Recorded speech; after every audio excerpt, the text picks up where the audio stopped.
ಯೇಸುವೆ ವಂದನೆ, ಆರಾಧನೆ, ಮಹಿಮೆ. ಹಲ್ಲೆಲೂಯ. ತಂದೆಯಾದ ದೇವರೇ, ನಿಮ್ಮನ್ನು ಆರಾಧಿಸುತ್ತೇವೆ. ಕರ್ತನೇ, ನಿಮಗೆ ಸ್ತೋತ್ರ. ಕರ್ತನಲ್ಲಿ ಪ್ರಿಯ ಸಹೋದರ ಸಹೋದರರೇ, ಇಂದಿನ ಆರಾಧನೆಗೆ ನಿಮ್ಮನ್ನು ಸ್ವಾಗತಿಸುತ್ತೇನೆ. ಬನ್ನಿರಿ, ಯೆಹೋವನಿಗೆ ಉತ್ಸಾಹ ಧ್ವನಿಗೈಯುವ, ನಮ್ಮ ರಕ್ಷಕನಾದ ಶರಣನಿಗೆ ಜಯಘೋಷ ಮಾಡೋಣ. ಸ್ತುತಿಯೊಡನೆ ಆತನ ಸನ್ನಿಧಿಗೆ ಸೇರೋಣ. ಕೀರ್ತನೆಗಳಿಂದ ಆತನಿಗೆ ಜಯಘೋಷ ಮಾಡೋಣ. ಯೆಹೋವನು ಮಹಾದೇವರು, ಎಲ್ಲ ದೇವರುಗಳಲ್ಲಿ ಮಹಾರಾಜನೂ ಆಗಿದ್ದಾನೆ. ಭೂಮಿಯ ಅಗಾಧವು ಆತನ ಕೈಲಿರುತ್ತದೆ, ಪರ್ವತ ಶಿಖರಗಳು ಆತನವೇ. ಆತನೇ ಸಮುದ್ರವನ್ನು ನಿರ್ಮಿಸಿದವನು, ಅದು ಆತನದೇ. ಒಣ ನೆಲವು ಆತನ ಕೈ ಕೆಲಸವೇ.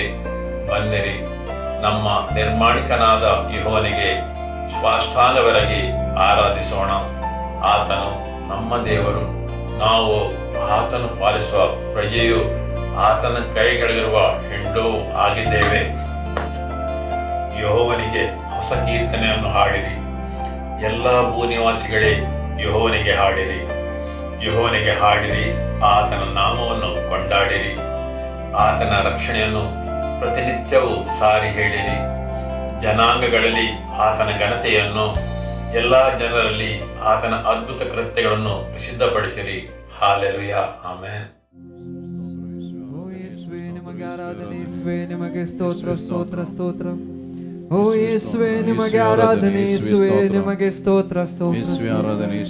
ಓ ಯೇಸುವೇ ನಿಮಗೆ ಆರಾಧನೆ, ಯೇಸುವೇ ನಿಮಗೆ ಸ್ತೋತ್ರ, ಸ್ತೋತ್ರ. ಓ ಯೇಸುವೇ ನಿಮಗೆ ಆರಾಧನೆ, ಯೇಸುವೇ ನಿಮಗೆ ಸ್ತೋತ್ರ, ಸ್ತೋತ್ರ. ಓ ಯೇಸುವೇ ನಿಮಗೆ ಆರಾಧನೆ, ಯೇಸುವೇ ನಿಮಗೆ ಸ್ತೋತ್ರ. ಯೇಸುವೇ ನಿಮಗೆ ಆರಾಧನೆ, ಯೇಸುವೇ ನಿಮಗೆ ಸ್ತೋತ್ರ, ಸ್ತೋತ್ರ. ಓ ರಿದಾಲರಾಂದೇಲೆ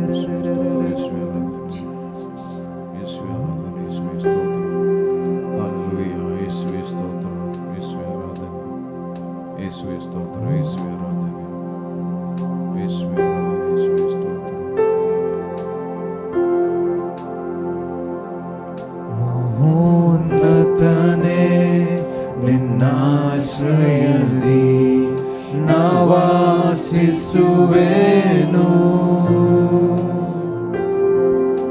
ಸರ್ವಶಕ್ತನೇ, ನಿನ್ನ ನೆರಳಲ್ಲಿ ನಾ ವಿಶ್ರಮಿಸುವೆನು.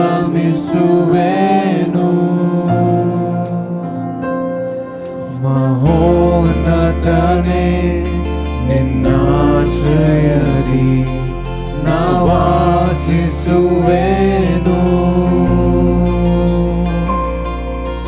ಸರ್ವಶಕ್ತನೇ, ನಿನ್ನ ನೆರಳಲ್ಲಿ ನಾ ವಿಶ್ರಮಿಸುವೆನು.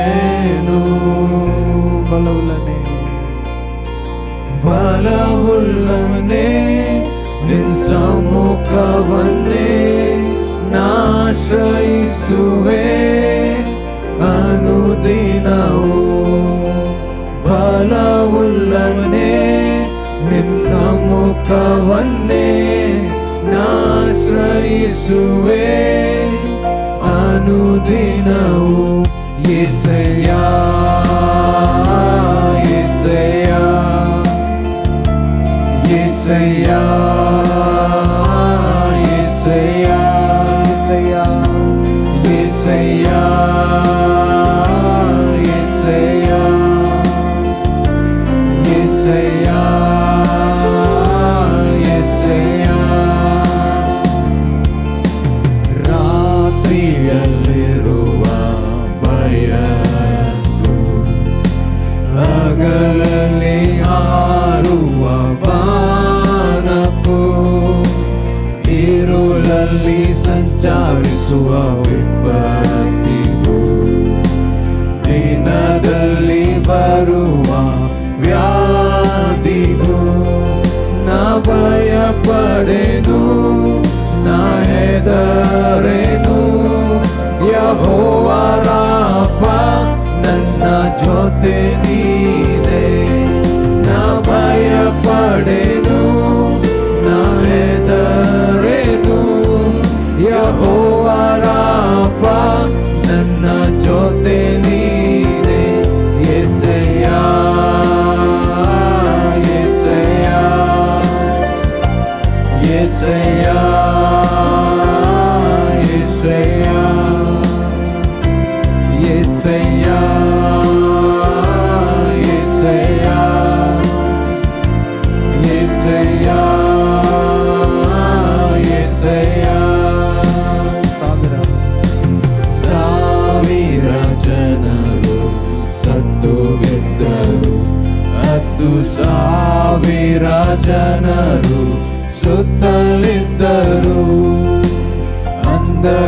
ಮರವು ನನ್ನ ಬಾಧಿಸಿದರು, ಮರಣ ಭಯವು ನನ್ನ ಬಾಧಿಸಿದರು.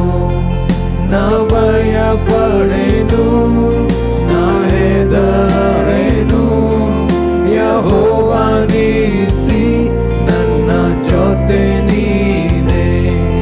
ನಾ ಭಯ ಪಡೆನು ನಾ ಹೆದರೆನು, ಯೆಹೋವ ನೀಸಿ ನನ್ನ ಜೊತೆ ನೀನೆ. ಯೆಸಯ್ಯ ಯೆಸಯ್ಯ ಯೆಸಯ್ಯ ಯೆಸಯ್ಯ ಯೆಸಯ್ಯ ಯೆಸಯ್ಯ ಯೆಸಯ್ಯ ಯೆಸಯ್ಯ. ನಿನ್ನ ಪ್ರೀತಿಸಿದವರನ್ನು ತಪ್ಪಿಸುವಾತನೇ, ನಿನ್ನ ಅರಿತವರನ್ನು ಘನಪಡಿಸುವಾತನೇ. ನಿನ್ನ ಪ್ರೀತಿಸಿದವರನ್ನು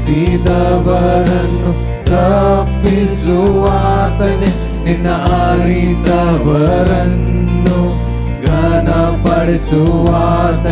ನನ್ನ ಯುದ್ಧವ ಜಯಿಸಿ ಮೇಲಕ್ಕೆತ್ತುವಾತನೇ,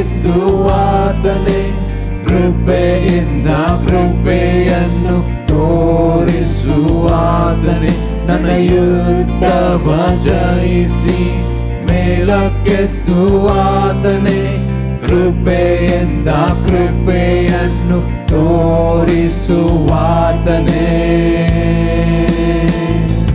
ಯೆಸಯ್ಯ ಯೆಸಯ್ಯ ಯೆಸಯ್ಯ ಯೆಸಯ್ಯ ಯೆಸಯ್ಯ ಯೆಸಯ್ಯ ಯೆಸಯ್ಯ ಯೆಸಯ್ಯ. ನಾ ಭಯ ಪಡೆನು ನಾ ಹೆದರೆನು, ಯೆಹೋವ ಶಾಲೋಮ್ ನನ್ನ ಜೊತೆ ನೀನೆ. ನಾ ಭಯ ಪಡೆನು ನಾ ಹೆದರೆನು, ಯೆಹೋವ ಶಾಲೋಮ್ ನನ್ನ ಜೊತೆ ನೀನೆ. ಯೆಸಯ್ಯ ಯೆಸಯ್ಯ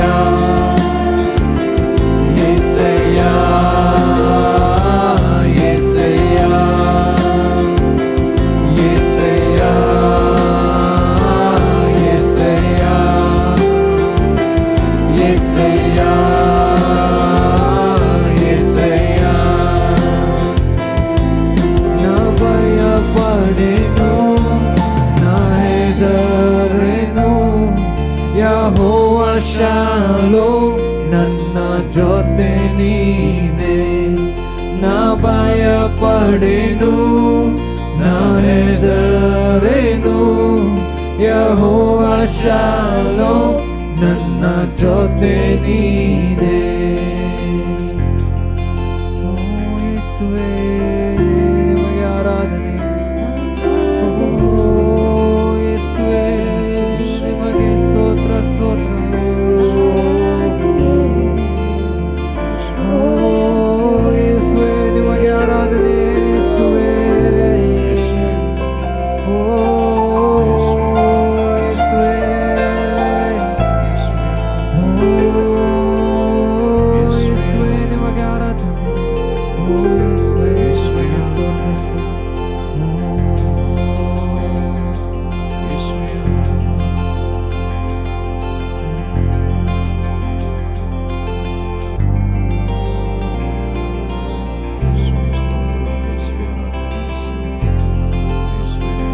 ಮಹಿಮೆ ಮಹಿಮೆ ಸದಾ ಆತನಿಗೆ, ಯೇಸು ರಾಜನಿಗೆಂದಿಗಾಗಲಿ. ಮಹಿಮೆ ಮಹಿಮೆ ಸದಾ ಆತನಿಗೆ, ಯೇಸು ರಾಜನಿಗೆಂದಿಗಾಗಲಿ. ರಕ್ಷಣಾನಂದವ ನೀಡಿದ ಕರ್ತನ ಎಂದೆಂದೂ ಹಾಡಿ ಕೊಂಡಾಡುವೆ. ರಕ್ಷಣಾನಂದವ ನೀಡಿದ ಕರ್ತನ ಎಂದೆಂದು ಹಾಡಿಕೊಂಡಾಡುವೆ. ಆನಂದವೇ ಪರಮಾನಂದವೇ ಸ್ವರ್ಗದಾನಂದವೇ ಎಂದಿಗೂ. ಆನಂದವೇ ಪರಮಾನಂದವೇ ಸ್ವರ್ಗದಾನಂದವೇ ಎಂದಿಗೂ. ಅತಿ ಘೋರವಾದ ಪಾಪದ ಬಂಧದಿ ನನ್ನನ್ನೆಂದಿಗೂ ಬಿಡಿಸಿದನು. ಅತಿ ಘೋರವಾದ ಪಾಪದ ಬಂಧದಿ ನನ್ನನ್ನೆಂದಿಗೂ ಬಿಡಿಸಿದನು. ಕುರುಡಾನಾಗಿದೆ ಕರುಣೆ ತೋರಿದಿ ಪರಮ ದೃಷ್ಟಿಯ ನೀಡಿದಿ.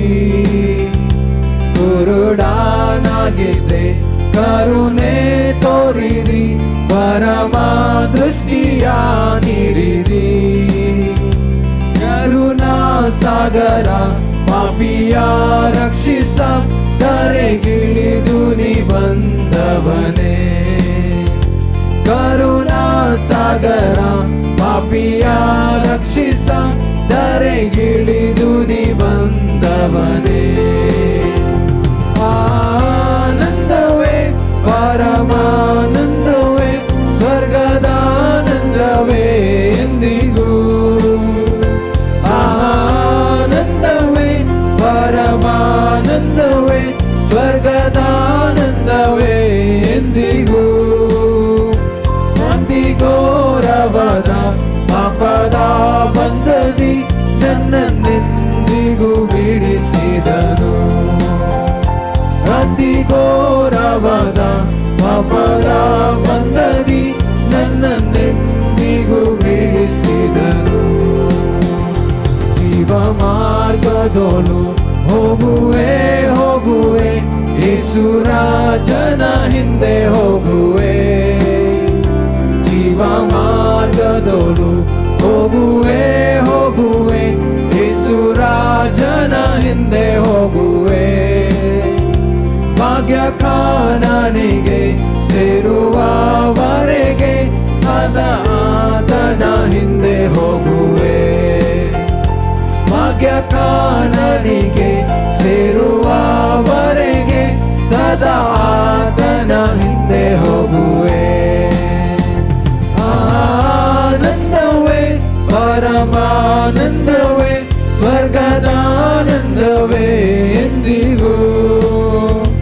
ಆನಂದವೇ ಪರಮಾನಂದವೇ ಸ್ವರ್ಗದಾನಂದವೇ ಎಂದಿಗೂ.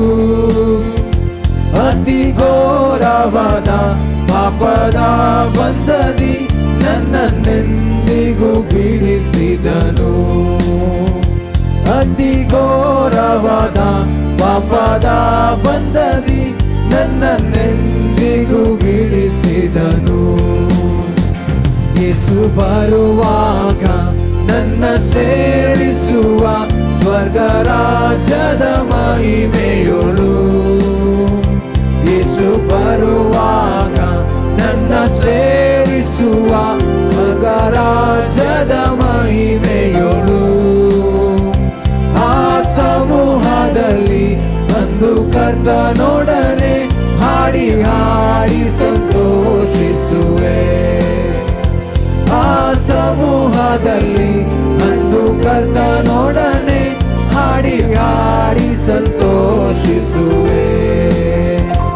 ಆನಂದವೇ ಪರಮಾನಂದವೇ ಸ್ವರ್ಗದಾನಂದವೇ ಎಂದಿಗೂ.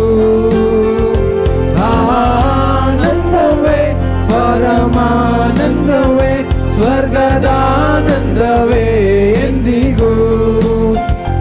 ಅತಿ ಘೋರವಾದ ಪಾಪದ ಬಂಧದಿ ನನ್ನನ್ನೆಂದಿಗೂ ಬಿಡಿಸಿದನು. ಅತಿ ಘೋರವಾದ ಪಾಪದ ಬಂಧದಿ ನನ್ನನ್ನೆಂದಿಗೂ ಬಿಡಿಸಿದನು. ಅತಿ ಘೋರವಾದ ಪಾಪದ ಬಂಧದಿ ನನ್ನನ್ನೆಂದಿಗೂ ಪೀಡಿಸಿದನು.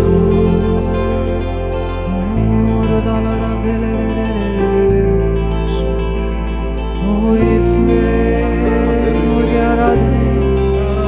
ಓ ಯೇಸುವೇ ನಿಮಗೆ ಸ್ತೋತ್ರ.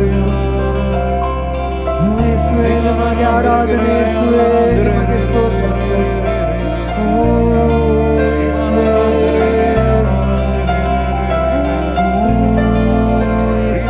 ನಿಮಗೆ ಆರಾಧನೆ. ಓ ಯೇಸುವೇ ನಿಮಗೆ ಸ್ತೋತ್ರ ಸ್ತೋತ್ರ ಸ್ತೋತ್ರ. ಓ ಯೇಸುವೇ ನಿಮಗೆ ಆರಾಧನೆ. ಯೇಸುವೇ ನಿಮಗೆ ಸ್ತೋತ್ರ. ಓ ಯೇಸುವೇ ನಿಮಗೆ ಆರಾಧನೆ. ಯೇಸುವೇ ನಿಮಗೆ ಸ್ತೋತ್ರ. ಓ ಯೇಸುವೇ ನಿಮಗೆ ಆರಾಧನೆ.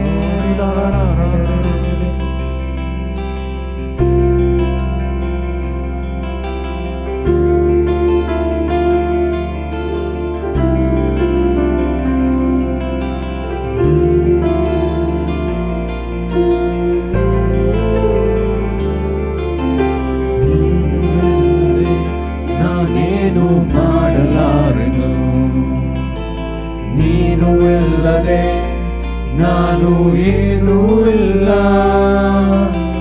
ನೀನು ಇಲ್ಲದೆ ನಾನೇನು ಮಾಡಲಾರೆನು, ನೀನು ಇಲ್ಲದೆ ನಾನು ಏನೂ ಇಲ್ಲ. ನಿನ್ನ ಪ್ರಸನ್ನತೆ, ನಿನ್ನ ಪ್ರಸನ್ನತೆ ನನಗೆ ಬೇಕಯ್ಯ. ಯಾವಾಗಲೂ ನಿನ್ನ ಪ್ರಸನ್ನತೆ, ನಿನ್ನ ಪ್ರಸನ್ನತೆ ನನಗೆ ಬೇಕಯ್ಯ. ಓ ಎಂದೆಂದಿಗೂ ನೀನು ಇಲ್ಲದೆ ನಾನೇನು ಮಾಡಲಾರೆನು, ನೀನು ಇಲ್ಲದೆ ನಾನು ಏನೂ ಇಲ್ಲ. ನೀನು ಇಲ್ಲದೆ ನಾನೇನು ಮಾಡಲಾರೆನು, ನೀನು ಇಲ್ಲದೆ ನಾನು ಏನೂ ಇಲ್ಲ. ನಿನ್ನ ಪ್ರಸನ್ನತೆ, ನಿನ್ನ ಪ್ರಸನ್ನತೆ ನನಗೆ ಬೇಕಯ್ಯ. ಯಾವಾಗಲೂ ನಿನ್ನ ಪ್ರಸನ್ನತೆ, ನಿನ್ನ ಪ್ರಸನ್ನತೆ ನನಗೆ ಬೇಕಯ್ಯ. ಓ ಎಂದೆಂದಿಗೂ ಪರ್ವತವು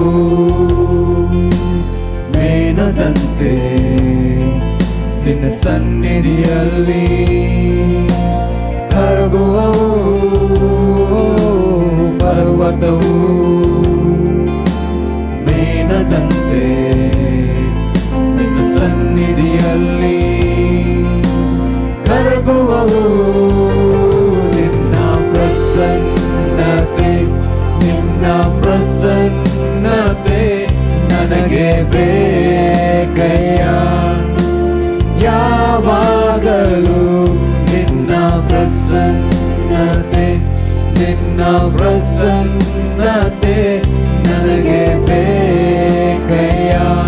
ಓ ಎಂದೆಂದಿಗೂ ನಿನ್ನ ಪ್ರಸನ್ನತೆ, ನಿನ್ನ ಪ್ರಸನ್ನತೆ ನನಗೆ ಬೇಕಯ್ಯ. ಯಾವಾಗಲೂ ನಿನ್ನ ಪ್ರಸನ್ನತೆ, ನಿನ್ನ ಪ್ರಸನ್ನತೆ ನನಗೆ ಬೇಕಯ್ಯ. ಓ ಎಂದೆಂದಿಗೂ ಪರ್ವತವು ಪರ್ವತವು ಮೇನದಂತೆ ನಿನ್ನ ಸನ್ನಿಧಿಯಲ್ಲಿ ಕರಗುವವು.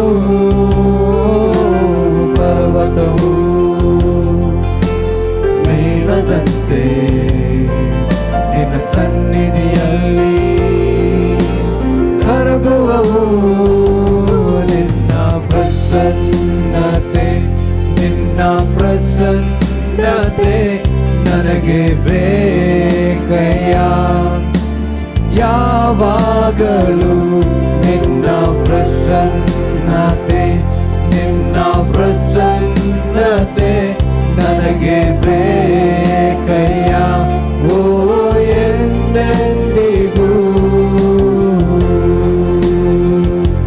ನಿನ್ನ ಪರಿಶುದ್ಧವಾದ ಪ್ರಸನ್ನತೆ, ನಿನ್ನ ಪರಿಶುದ್ಧವಾದ ಪ್ರಸನ್ನತೆ ನನಗೆ ಬೇಕಯ್ಯ. ಯಾವಾಗಲೂ ನನಗೆ ಬೇಕಯ್ಯ.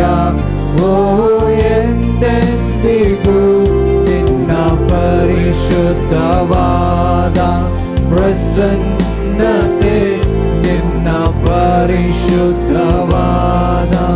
ಪ್ರಸನ್ನತೆ ನನಗೆ ಬೇಕಯ್ಯ. ಯಾವಾಗಲೂ ನನಗೆ ಬೇಕಯ್ಯ. ಓ ಎಂದೆಂದಿಗೂ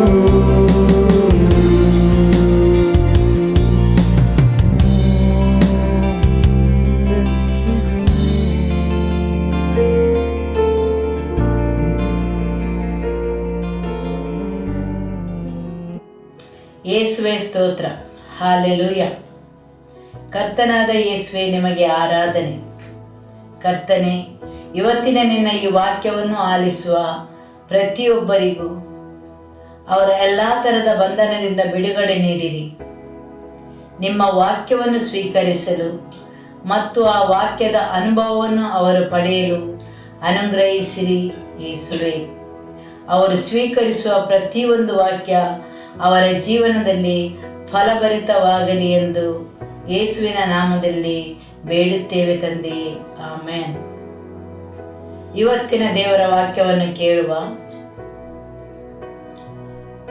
ಹೋದ ವಾರ ನಾವು ಕೇಳಿದ ದೇವರ ವಾಕ್ಯ ಯಾರಿಗೆಲ್ಲ ನೆನಪಿದೆ?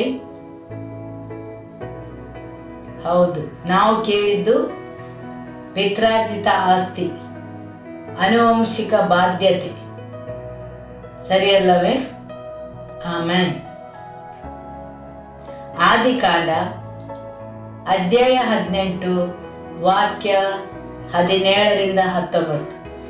ಆಗ ಯೆಹೋವನು ತನ್ನೊಳಗೆ, ನಾನು ಮಾಡಬೇಕಿರುವ ಕಾರ್ಯವನ್ನು ಅಬ್ರಹಾಮನಿಗೆ ಮರೆಮಾಡು ಸರಿಯೋ?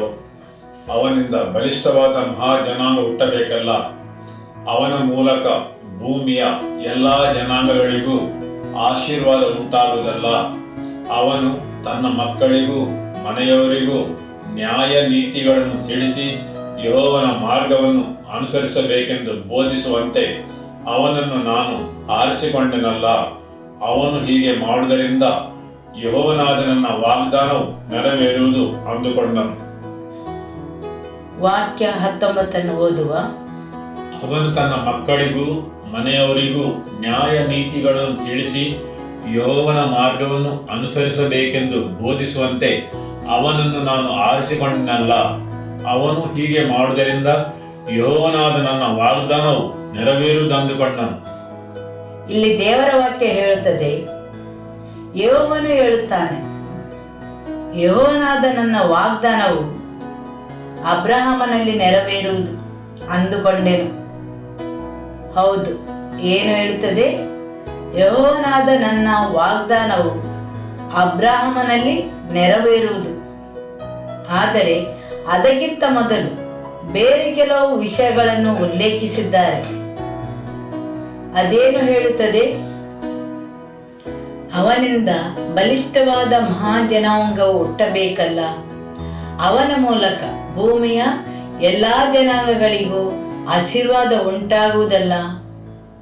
ಅವನು ತನ್ನ ಮಕ್ಕಳಿಗೂ ಮನೆಯವರಿಗೂ ನ್ಯಾಯ ನೀತಿಗಳನ್ನು ತಿಳಿಸಿ ಯೆಹೋವನ ಮಾರ್ಗವನ್ನು ಅನುಸರಿಸಬೇಕೆಂದು ಬೋಧಿಸುವಂತೆ ಅವನನ್ನು ನಾನು ಆರಿಸಿಕೊಂಡೆನಲ್ಲ. ದೇವರು ಅಬ್ರಹಾಮನಿಗೆ ಕಾಣಿಸಿಕೊಂಡು ಒಂದು ವಾಗ್ದಾನವನ್ನು ನೀಡುತ್ತಾನೆ. ಆದಿಕಾಂಡ ಅಧ್ಯಾಯ 12 ವಾಕ್ಯ 1 ಮತ್ತು 2. ಯೆಹೋವನು ಅಬ್ರಹಾಮನಿಗೆ, ನೀನು ನಿನ್ನ ಸ್ವದೇಶವನ್ನು, ಬಂಧು ಬಳಗವನ್ನು, ತಂದೆಯ ಮನೆಯನ್ನು ಬಿಟ್ಟು ನಾನು ತೋರಿಸುವ ದೇಶಕ್ಕೆ ಹೊರಟು ಹೋಗು. ನಾನು ನಿನ್ನನ್ನು ಮಹಾ ಜನಾಂಗವಾಗುವಂತೆ ಮಾಡಿ ಆಶೀರ್ವದಿಸಿ ನಿನ್ನ ಹೆಸರನ್ನು ಪ್ರಖ್ಯಾತಿಗೆ ತರುವೆನು. ನೀನು ಆಶೀರ್ವಾದದ ನಿಧಿಯಾಗುವಿ.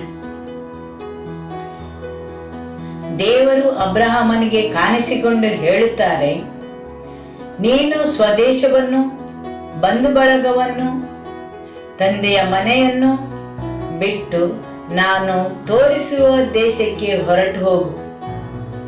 ನಾನು ನಿನ್ನನ್ನು ದೊಡ್ಡ ಜನಾಂಗವಾಗುವಂತೆ ಮಾಡಿ ಆಶೀರ್ವಾದಿಸಿ ನಿನ್ನ ಹೆಸರನ್ನು ಪ್ರಖ್ಯಾತಿಗೆ ತರುವೆನು.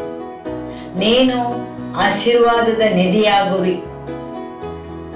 ಇಲ್ಲಿ ದೇವರು ಕೆಲವು ವಿಷಯಗಳನ್ನು ಅಬ್ರಹಾಮನಿಗೆ ಆಶೀರ್ವಾದಿಸುತ್ತಾನೆ. ಮೊದಲನೆಯ ಭಾಗವನ್ನು ಅವನು ಮಾಡುತ್ತಾನೆ. ಆ ಸ್ಥಳದಿಂದ ಹೊರಬರುತ್ತಾನೆ, ಆ ದೇಶದಿಂದಲೂ ಹೊರಬರುತ್ತಾನೆ. ಇಲ್ಲಿ ದೇವರು ಹೇಳುತ್ತಾರೆ, ಆದಿಕಾಂಡ ಅಧ್ಯಾಯ 18 ವಾಕ್ಯ 19ರಲ್ಲಿ, ಅವನು ತನ್ನ ಮಕ್ಕಳಿಗೂ ಮನೆಯವರಿಗೂ ನ್ಯಾಯ ನೀತಿಗಳನ್ನು ತಿಳಿಸಿ ಯೆಹೋವನ ಮಾರ್ಗವನ್ನು ಅನುಸರಿಸಬೇಕೆಂದು ಬೋಧಿಸುವಂತೆ ಅವನು ನಾನು ಆರಿಸಿಕೊಂಡೆನಲ್ಲ. ಅವನು ಹೀಗೆ ಮಾಡುವುದರಿಂದ ಯೆಹೋವನಾದ ನನ್ನ ವಾಗ್ದಾನವು ನೆರವೇರುವುದು ಅಂದುಕೊಂಡನು. ದೇವರು ಅಬ್ರಹಾಮನನ್ನು ಆಶೀರ್ವಾದಗಳಿಂದ ಹರಸುತ್ತಾನೆ. ನೀನು ಒಂದು ದೊಡ್ಡ ಜನಾಂಗವಾಗುವಂತೆ ಮಾಡುತ್ತೇನೆ, ನಿನ್ನ ಹೆಸರನ್ನು ಪ್ರಖ್ಯಾತಿಗೆ ತರುತ್ತೇನೆ, ನೀನು ಒಂದು ಆಶೀರ್ವಾದವಾಗುವಿ. ಹೌದು, ಅನೇಕ ಆಶೀರ್ವಾದಗಳನ್ನು ನೀಡುತ್ತಾನೆ, ಸರಿಯಲ್ಲವೇ? ಆಮೆನ್. ಆದರೆ ಇಲ್ಲಿ ದೇವರ ವಾಕ್ಯ ಹೇಳುತ್ತದೆ, ನೀನು ನಿನ್ನ ಪುತ್ರರಿಗೂ ನಿನ್ನ ಮನೆಯವರಿಗೂ ದೇವರ ಮಾರ್ಗವನ್ನು ಅನುಸರಿಸಬೇಕೆಂದು ಬೋಧಿಸಬೇಕು. ಆಮೆನ್. ಹೌದು, ಅವನು ಹೀಗೆ ಮಾಡುವುದರಿಂದ ಯೆಹೋವನಾದ ನನ್ನ ವಾಗ್ದಾನವು ಅಬ್ರಹಾಮನಲ್ಲಿಯೂ ಅವನ ಸಂತತಿಯಲ್ಲಿಯೂ ನೆರವೇರುವಂತೆ ಮಾಡುವೆನು. ಆಮೆನ್. ದೇವರು ಅವನಿಗೆ ವಾಗ್ದಾನ ಮಾಡಿ ಹೇಳುತ್ತಾರೆ, ನೀನು ಒಂದು ದೊಡ್ಡ ಜನಾಂಗವಾಗುವಂತೆ ಮಾಡುತ್ತೇನೆ, ನಿನ್ನನ್ನು ಶ್ರೇಷ್ಠನನ್ನಾಗಿ ಮಾಡುತ್ತೇನೆ, ನಿನ್ನನ್ನೊಂದು ಆಶೀರ್ವಾದ ಮಾಡುತ್ತೇನೆ, ನಿನ್ನ ಮಕ್ಕಳು, ನಿನ್ನ ಸಂತತಿಯು ಆಕಾಶದ ನಕ್ಷತ್ರದಷ್ಟಿರುವರು ಅಥವಾ ಸಮುದ್ರದ ಮರಳಿನಷ್ಟಿರುವರು. ಹೌದು, ವಾಗ್ದಾನಗಳಿವೆ. ಆದರೆ ಇಲ್ಲಿ ದೇವರ ವಾಕ್ಯ ಹೇಳುತ್ತದೆ ಒಂದು ವಿಷಯ, ಅವನು ತನ್ನ ಮಕ್ಕಳಿಗೆ, ತನ್ನ ಮನೆಯವರಿಗೆ ದೇವರ ಮಾರ್ಗವನ್ನು ಅನುಸರಿಸಲು ಬೋಧಿಸಬೇಕು.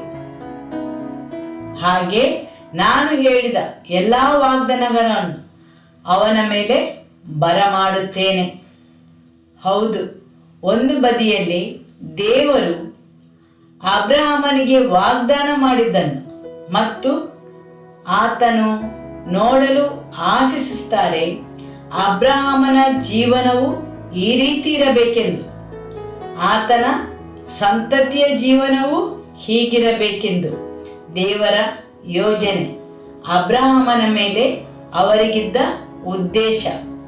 ಜೊತೆಗೆ ದೇವರು ಹೇಳುತ್ತಾರೆ, ಅದೆಲ್ಲವನ್ನು ನೀನು ಅನುಭವಿಸಬೇಕಾದರೆ ನಿನ್ನ ನಡವಳಿಕೆಯು ಹೀಗಿರಬೇಕು, ನಿನ್ನ ಮಕ್ಕಳಿಗೆ, ನಿನ್ನ ಮನೆಯವರಿಗೆ ದೇವರ ಮಾರ್ಗವನ್ನು ಅನುಸರಿಸಲು ಬೋಧಿಸು. ಆವಾಗ ನಾನು ನಿನ್ನ ಮೇಲೆ ಯೋಚಿಸಿದೆಲ್ಲವನ್ನು, ನನ್ನ ಯೋಜನೆಯನ್ನು ನಿನ್ನ ಜೀವನದಲ್ಲಿ ಸಂಪೂರ್ಣಗೊಳಿಸುತ್ತೇನೆ. ನಾನು ನನ್ನ ಉದ್ದೇಶದಿಂದ ಎಲ್ಲ ಕಾರ್ಯಗಳನ್ನು ಸ್ಪಷ್ಟಪಡಿಸುತ್ತೇನೆ. ಆಮೆನ್. ಹಾಲೆಲೂಯ. ಧರ್ಮೋಪದೇಶ ಕಾಂಡ ಅಧ್ಯಾಯ 6 ವಾಕ್ಯ 1 ಮತ್ತು 2. ನೀವು ಯೋರ್ದನ್ ನದಿ ದಾಟಿ ಸ್ವತಂತ್ರಿಸಿಕೊಳ್ಳುವ ದೇಶದಲ್ಲಿ ಅನುಸರಿಸುವುದಕ್ಕಾಗಿ ನಿಮಗೆ ಬೋಧಿಸಬೇಕೆಂದು ನಿಮ್ಮ ದೇವರಾದ ಯೆಹೋವನು ನನಗೆ ಆಜ್ಞಾಪಿಸಿದ ಧರ್ಮೋಪದೇಶವು ಮತ್ತು ವಿಧಿನಿಯಮಗಳು ಇವೆ. ನೀವು, ನಿಮ್ಮ ಮಕ್ಕಳು, ಅವರ ಮಕ್ಕಳು ಮತ್ತು ಅವರ ಸಂತತಿಯವರು ಜೀವಮಾನದಲ್ಲೆಲ್ಲ ನಿಮ್ಮ ದೇವರಾದ ಯೆಹೋವನಲ್ಲಿ ಭಯಭಕ್ತಿಯುಳ್ಳವರಾಗಿದ್ದುಕೊಂಡು ನಾನು ಈಗ ಬೋಧಿಸುವ ಆತನ ವಿಧಿನಿಯಮಗಳನ್ನೆಲ್ಲ ಅನುಸರಿಸಬೇಕೆಂದು ಮತ್ತು ನೀವು ಬಹುಕಾಲ ಬಾಳಬೇಕೆಂದು ಇವುಗಳನ್ನು ಆಜ್ಞಾಪಿಸಿದ್ದಾನೆ. ಹೋದವಾರ ನಾವು ಕೇಳಿದ್ದು ಬಾಧ್ಯತೆಯ ಬಗ್ಗೆ. ಲೌಕಿಕ ಬಾಧ್ಯತೆ ಮತ್ತು ಆತ್ಮಿಕ ಬಾಧ್ಯತೆ ಸರಿಯಲ್ಲವೇ? ಕಡಿಮೆಯಾಗದ ಬಾಧ್ಯತೆ, ಅಪವಿತ್ರಗೊಳ್ಳುವ ಬಾಧ್ಯತೆ, ಅಪವಿತ್ರಗೊಳ್ಳದ ಬಾಧ್ಯತೆ. ಆದರೆ ಇಲ್ಲಿ ದೇವರ ವಾಕ್ಯ ಹೇಳುತ್ತದೆ, ನಿಮಗೆ ಬೋಧಿಸಬೇಕೆಂದು ನಿಮ್ಮ ದೇವರಾದ ಯೆಹೋವನು ನನಗೆ ಆಜ್ಞಾಪಿಸಿದ ಧರ್ಮೋಪದೇಶವು ವಿಧಿ ನಿರ್ಣಯಗಳು ಇವೆ. ಇಲ್ಲಿ ದೇವರು ನಿಮಗೆ ಕೆಲವು ವಿಷಯಗಳನ್ನು ಕಲಿಸುತ್ತಾರೆ. ಹೌದು, ದೇವರು ಇಸ್ರಾಯೇಲರಿಗೆ ಹೇಳುತ್ತಾರೆ, ನೀವು ಮಕ್ಕಳಿಗೆ ಈ ರೀತಿ ಬೋಧಿಸಬೇಕು ಮತ್ತು ನಿಮ್ಮ ಮಕ್ಕಳ ಮಕ್ಕಳಿಗೆ. ಇವತ್ತು ನಾವು ಅಜ್ಜ ಅಜ್ಜಿಯಂದಿರ ದಿನವನ್ನು ಆಚರಿಸುತ್ತೇವೆ. ಹೌದು, ಪ್ರತಿ ಅಜ್ಜ ಅಜ್ಜಿಯರಿಗೂ ಇದರ ಜವಾಬ್ದಾರಿ ಇದೆ.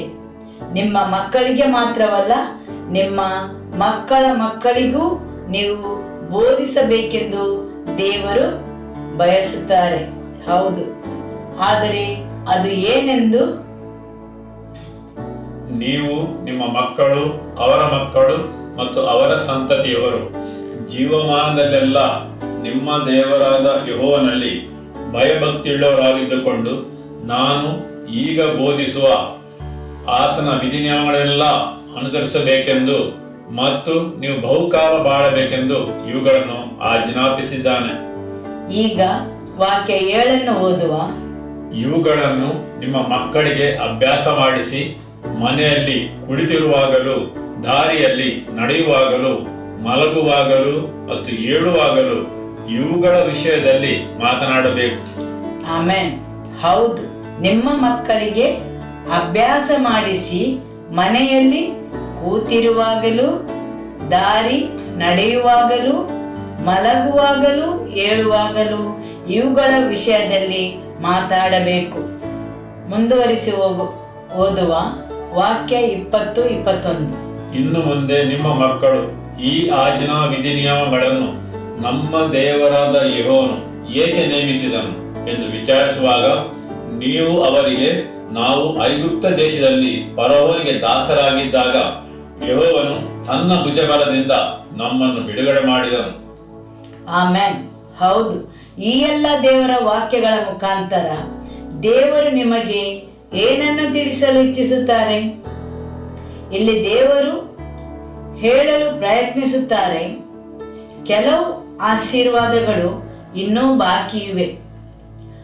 ಅವುಗಳು ನಿಮ್ಮ ಬಾಧ್ಯತೆ ಆಗಬೇಕಾದರೆ ಅವುಗಳನ್ನು ಹೀಗೇನೆ ನಿಮಗೆ ಒಪ್ಪಿಸಿದರೆ ಅವುಗಳು ನಿಮ್ಮ ಬಾಧ್ಯತೆ ಆಗುವುದಿಲ್ಲ.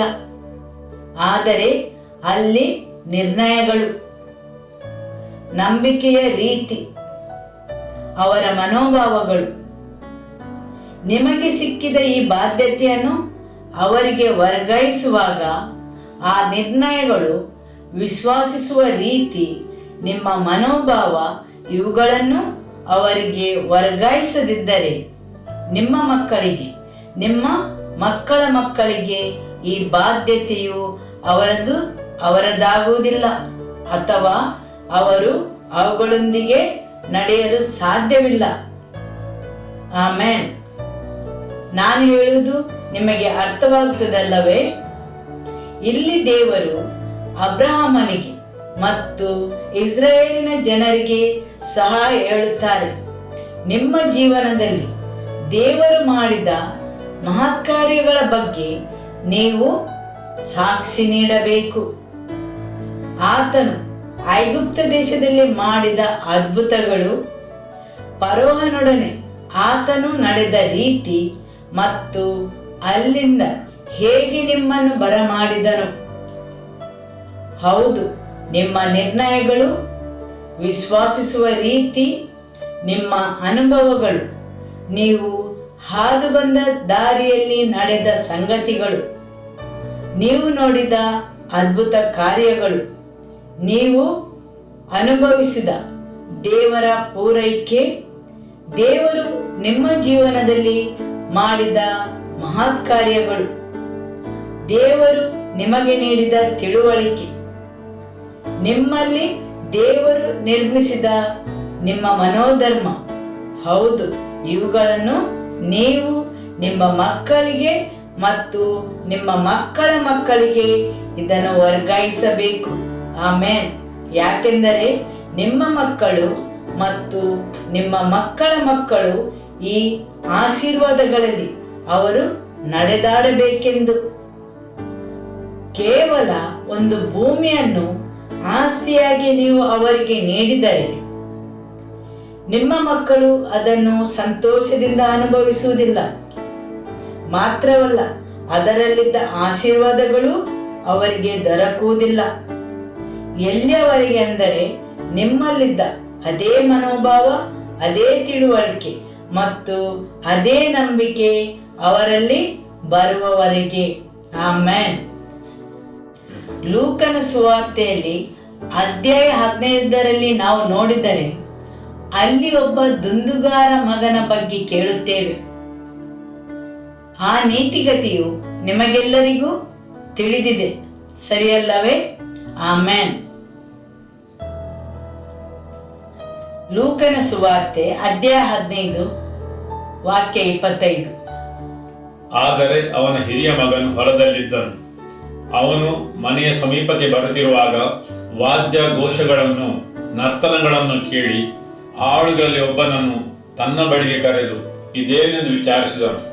ಆಳು ಅವನಿಗೆ, ನಿನ್ನ ತಮ್ಮ ಬಂದಿದ್ದಾನೆ, ಇವನು ಸುರಕ್ಷಿತನಾಗಿ ಬಂದದರಿಂದ ನಿನ್ನ ತಂದೆಯು ಆ ಕೊಬ್ಬಿದ ಕರುವನ್ನು ಕೊಯ್ಸಿದ್ದಾನೆ ಎಂದು ಹೇಳಿದನು. ಇದನ್ನು ಕೇಳಿ ಹಿರಿಯ ಮಗನು ಕೋಪಗೊಂಡು ಮನೆಯೊಳಗೆ ಹೋಗಲು ಇಷ್ಟಪಡಲಿಲ್ಲ. ಆಗ ಅವನ ತಂದೆಯು ಹೊರಗೆ ಬಂದು ಅವನನ್ನು ಬೇಡಿಕೊಂಡನು. ಆದರೆ ಅವನು ತನ್ನ ತಂದೆಗೆ, ನೋಡು, ಇಷ್ಟು ವರ್ಷ ನಿನಗೆ ಸೇವೆ ಮಾಡಿದ್ದೇನೆ ಮತ್ತು ನಾನು ನಿನ್ನ ಅಪ್ಪಣೆಗಳಲ್ಲಿ ಒಂದನಾದರೂ ಎಂದೂ ಮೀರಲಿಲ್ಲ. ಆದರೂ ನಾನು ನನ್ನ ಸ್ನೇಹಿತರ ಸಂಗಡ ಉಲ್ಲಾಸ ಹೊಡುವುದಕ್ಕಾಗಿ ನೀನು ಎಂದೂ ನನಗೆ ಒಂದು ಆಡನಾದರೂ ಕೊಡಲಿಲ್ಲ. ಆದರೆ ಸೂಳೆಯರನ್ನು ಕಟ್ಟಿಕೊಂಡು ನಿನ್ನ ಬದುಕನ್ನು ಹಾಳು ಮಾಡಿದ ಈ ನಿನ್ನ ಮಗನು ಬಂದಾಗ ಕೊಬ್ಬಿದ ಕರುವನ್ನು ಇವನಿಗೆ ಕೊಯ್ಸಿದೆ ಅಲ್ಲ ಎಂದು ಉತ್ತರ ಕೊಟ್ಟನು. ಅದಕ್ಕೆ ತಂದೆಯು, ಕಂದ, ನೀನು ಯಾವಾಗಲೂ ನನ್ನ ಸಂಗಡ ಇದ್ದಿ ಮತ್ತು ನನ್ನದೆಲ್ಲ ನಿನ್ನದೇ.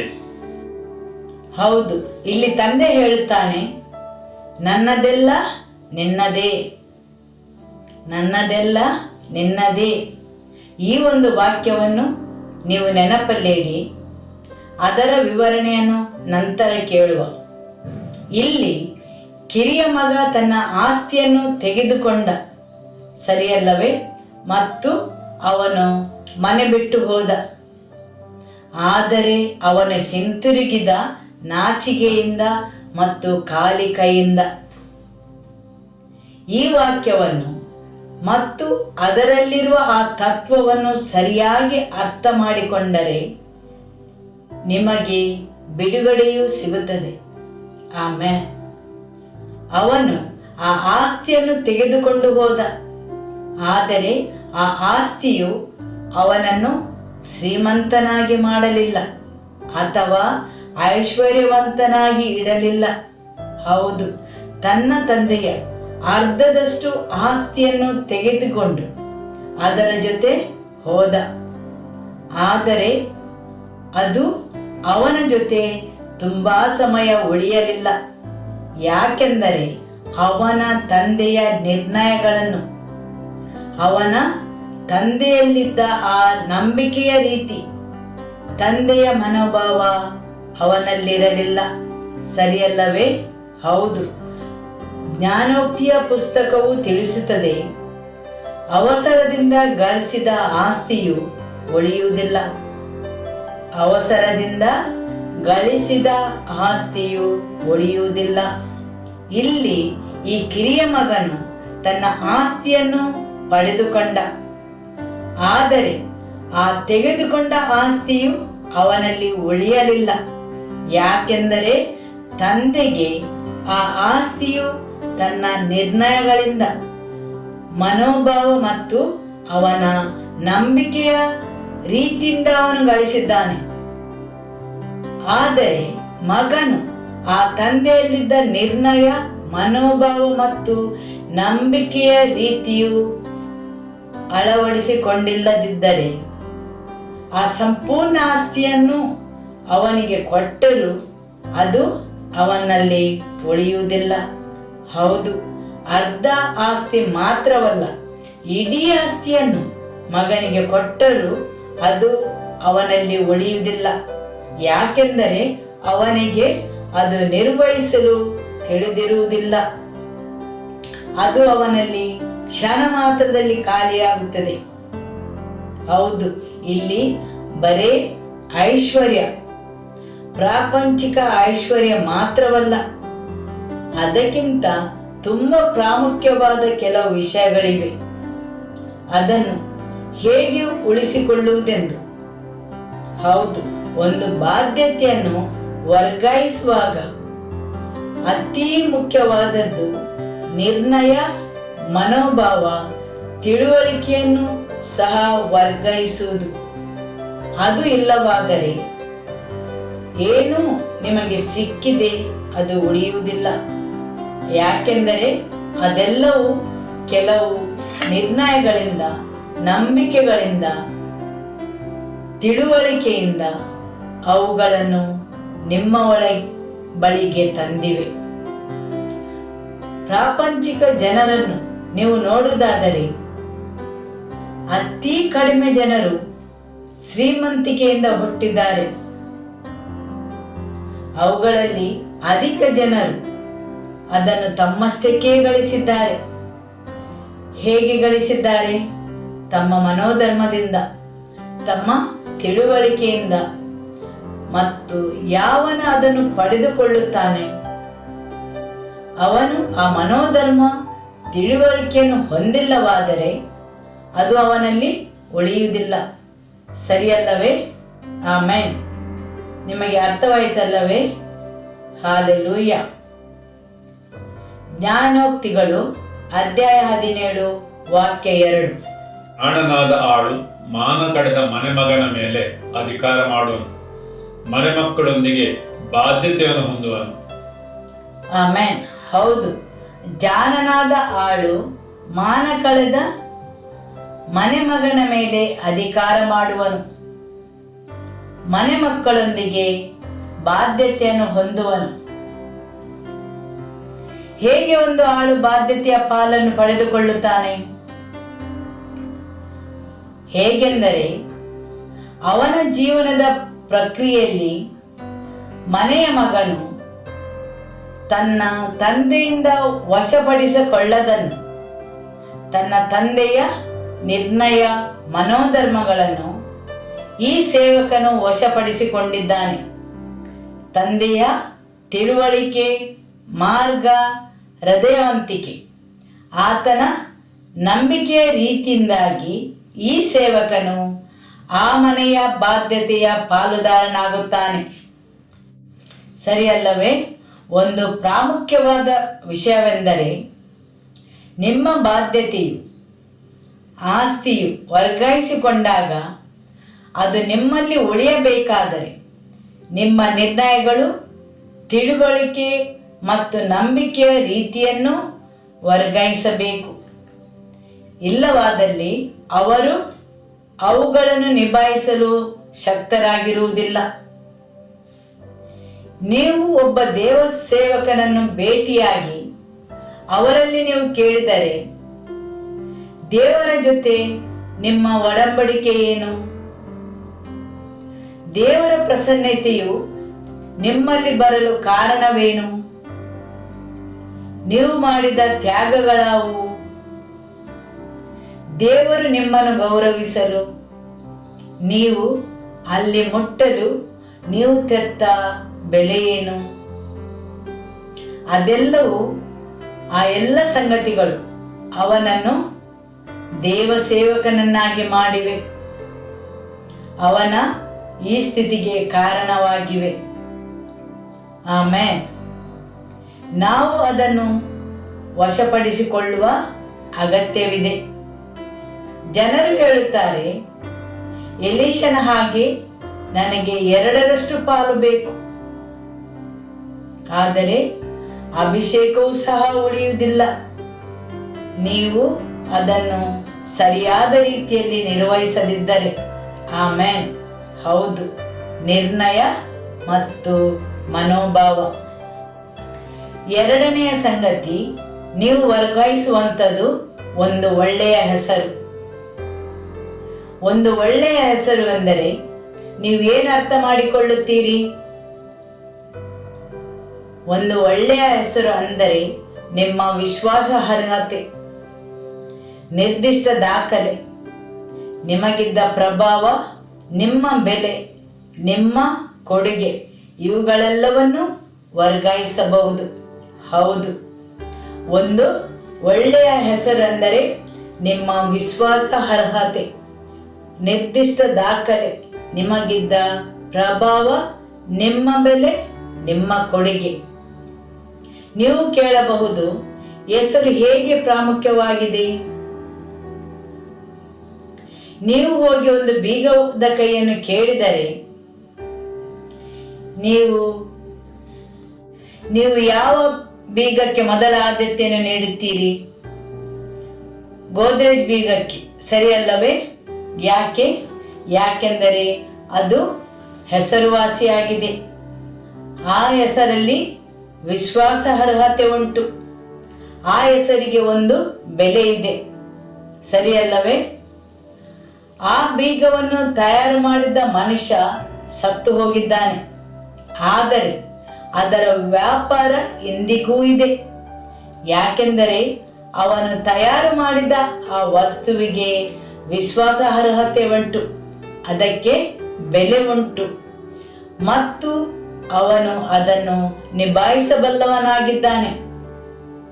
ಅದನ್ನು ತಯಾರು ಮಾಡಿದ ಮನುಷ್ಯನು ಸತ್ತು ಹೋಗಿದ್ದಾನೆ, ಆದರೆ ಏನನ್ನು ಅವನು ಮುಂದಕ್ಕೆ ತಂದಿದ್ದ ಅನೇಕ ಸಂತತಿಯವರೆಗೆ ಉಳಿಯಿತು, ಒಂದು ಹೆಸರು.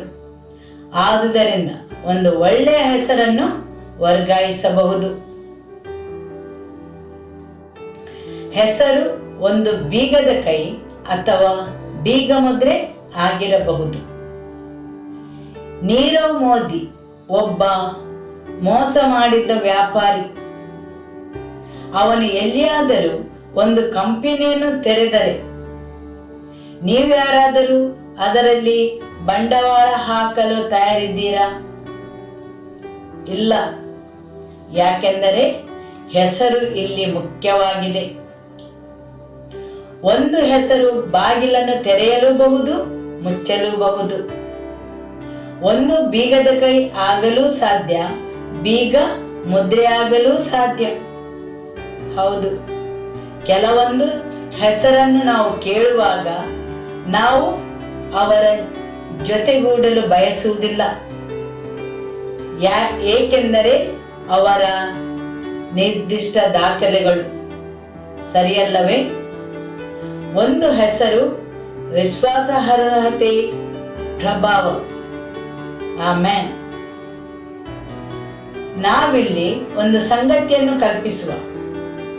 ಒಬ್ಬನು ಒಂದು ಕಂಪನಿಯಲ್ಲಿ ಕೆಲಸ ಮಾಡುತ್ತಾನೆ ಮತ್ತು ಅದರೊಳಗೆ ಪ್ರತಿಯೊಬ್ಬರಿಗೂ ತೊಂದರೆಯನ್ನು ನೀಡುತ್ತಾನೆ ಮತ್ತು ಅವನು ಅಲ್ಲಿಂದ ಕೆಲಸ ಮುಗಿಸಿ ಈಗ ಸತ್ತು ಹೋಗಿರಬಹುದು.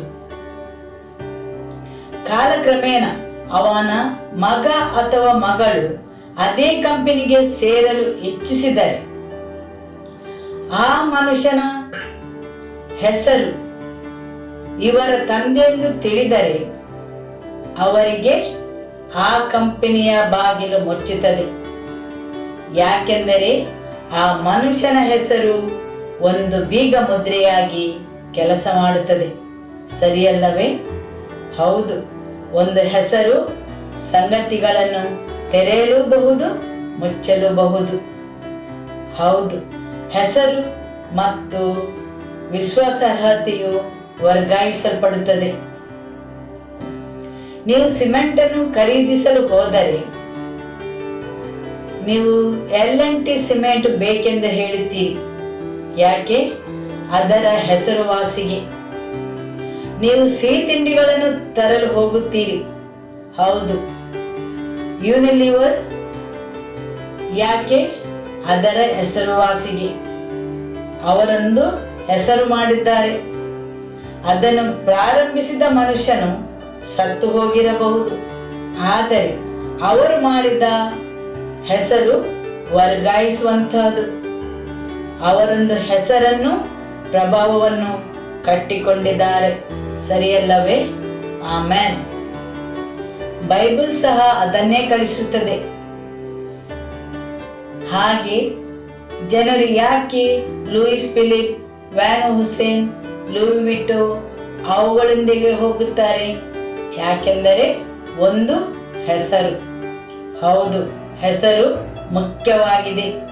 ಲೌಕಿಕವಾಗಿ ಮಾತ್ರವಲ್ಲ, ಆತ್ಮಿಕವಾಗಿಯೂ ತುಂಬಾ ಮುಖ್ಯವಾಗಿದೆ. ದೇವರು ಅಬ್ರಹಾಮನಿಗೆ ಹೇಳಿದರು, ನಾನು ನಿನ್ನ ಹೆಸರನ್ನು ಶ್ರೇಷ್ಠವನ್ನಾಗಿಸುತ್ತೇನೆ.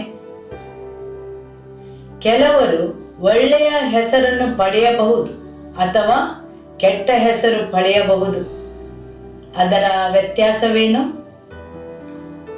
ಒಬ್ಬ ಮನುಷ್ಯನು ಶ್ರೇಷ್ಠನಾಗಿರಬಹುದು ಅಥವಾ ಒಳ್ಳೆಯ ಹೆಸರನ್ನು ಹೊಂದಿರಬಹುದು.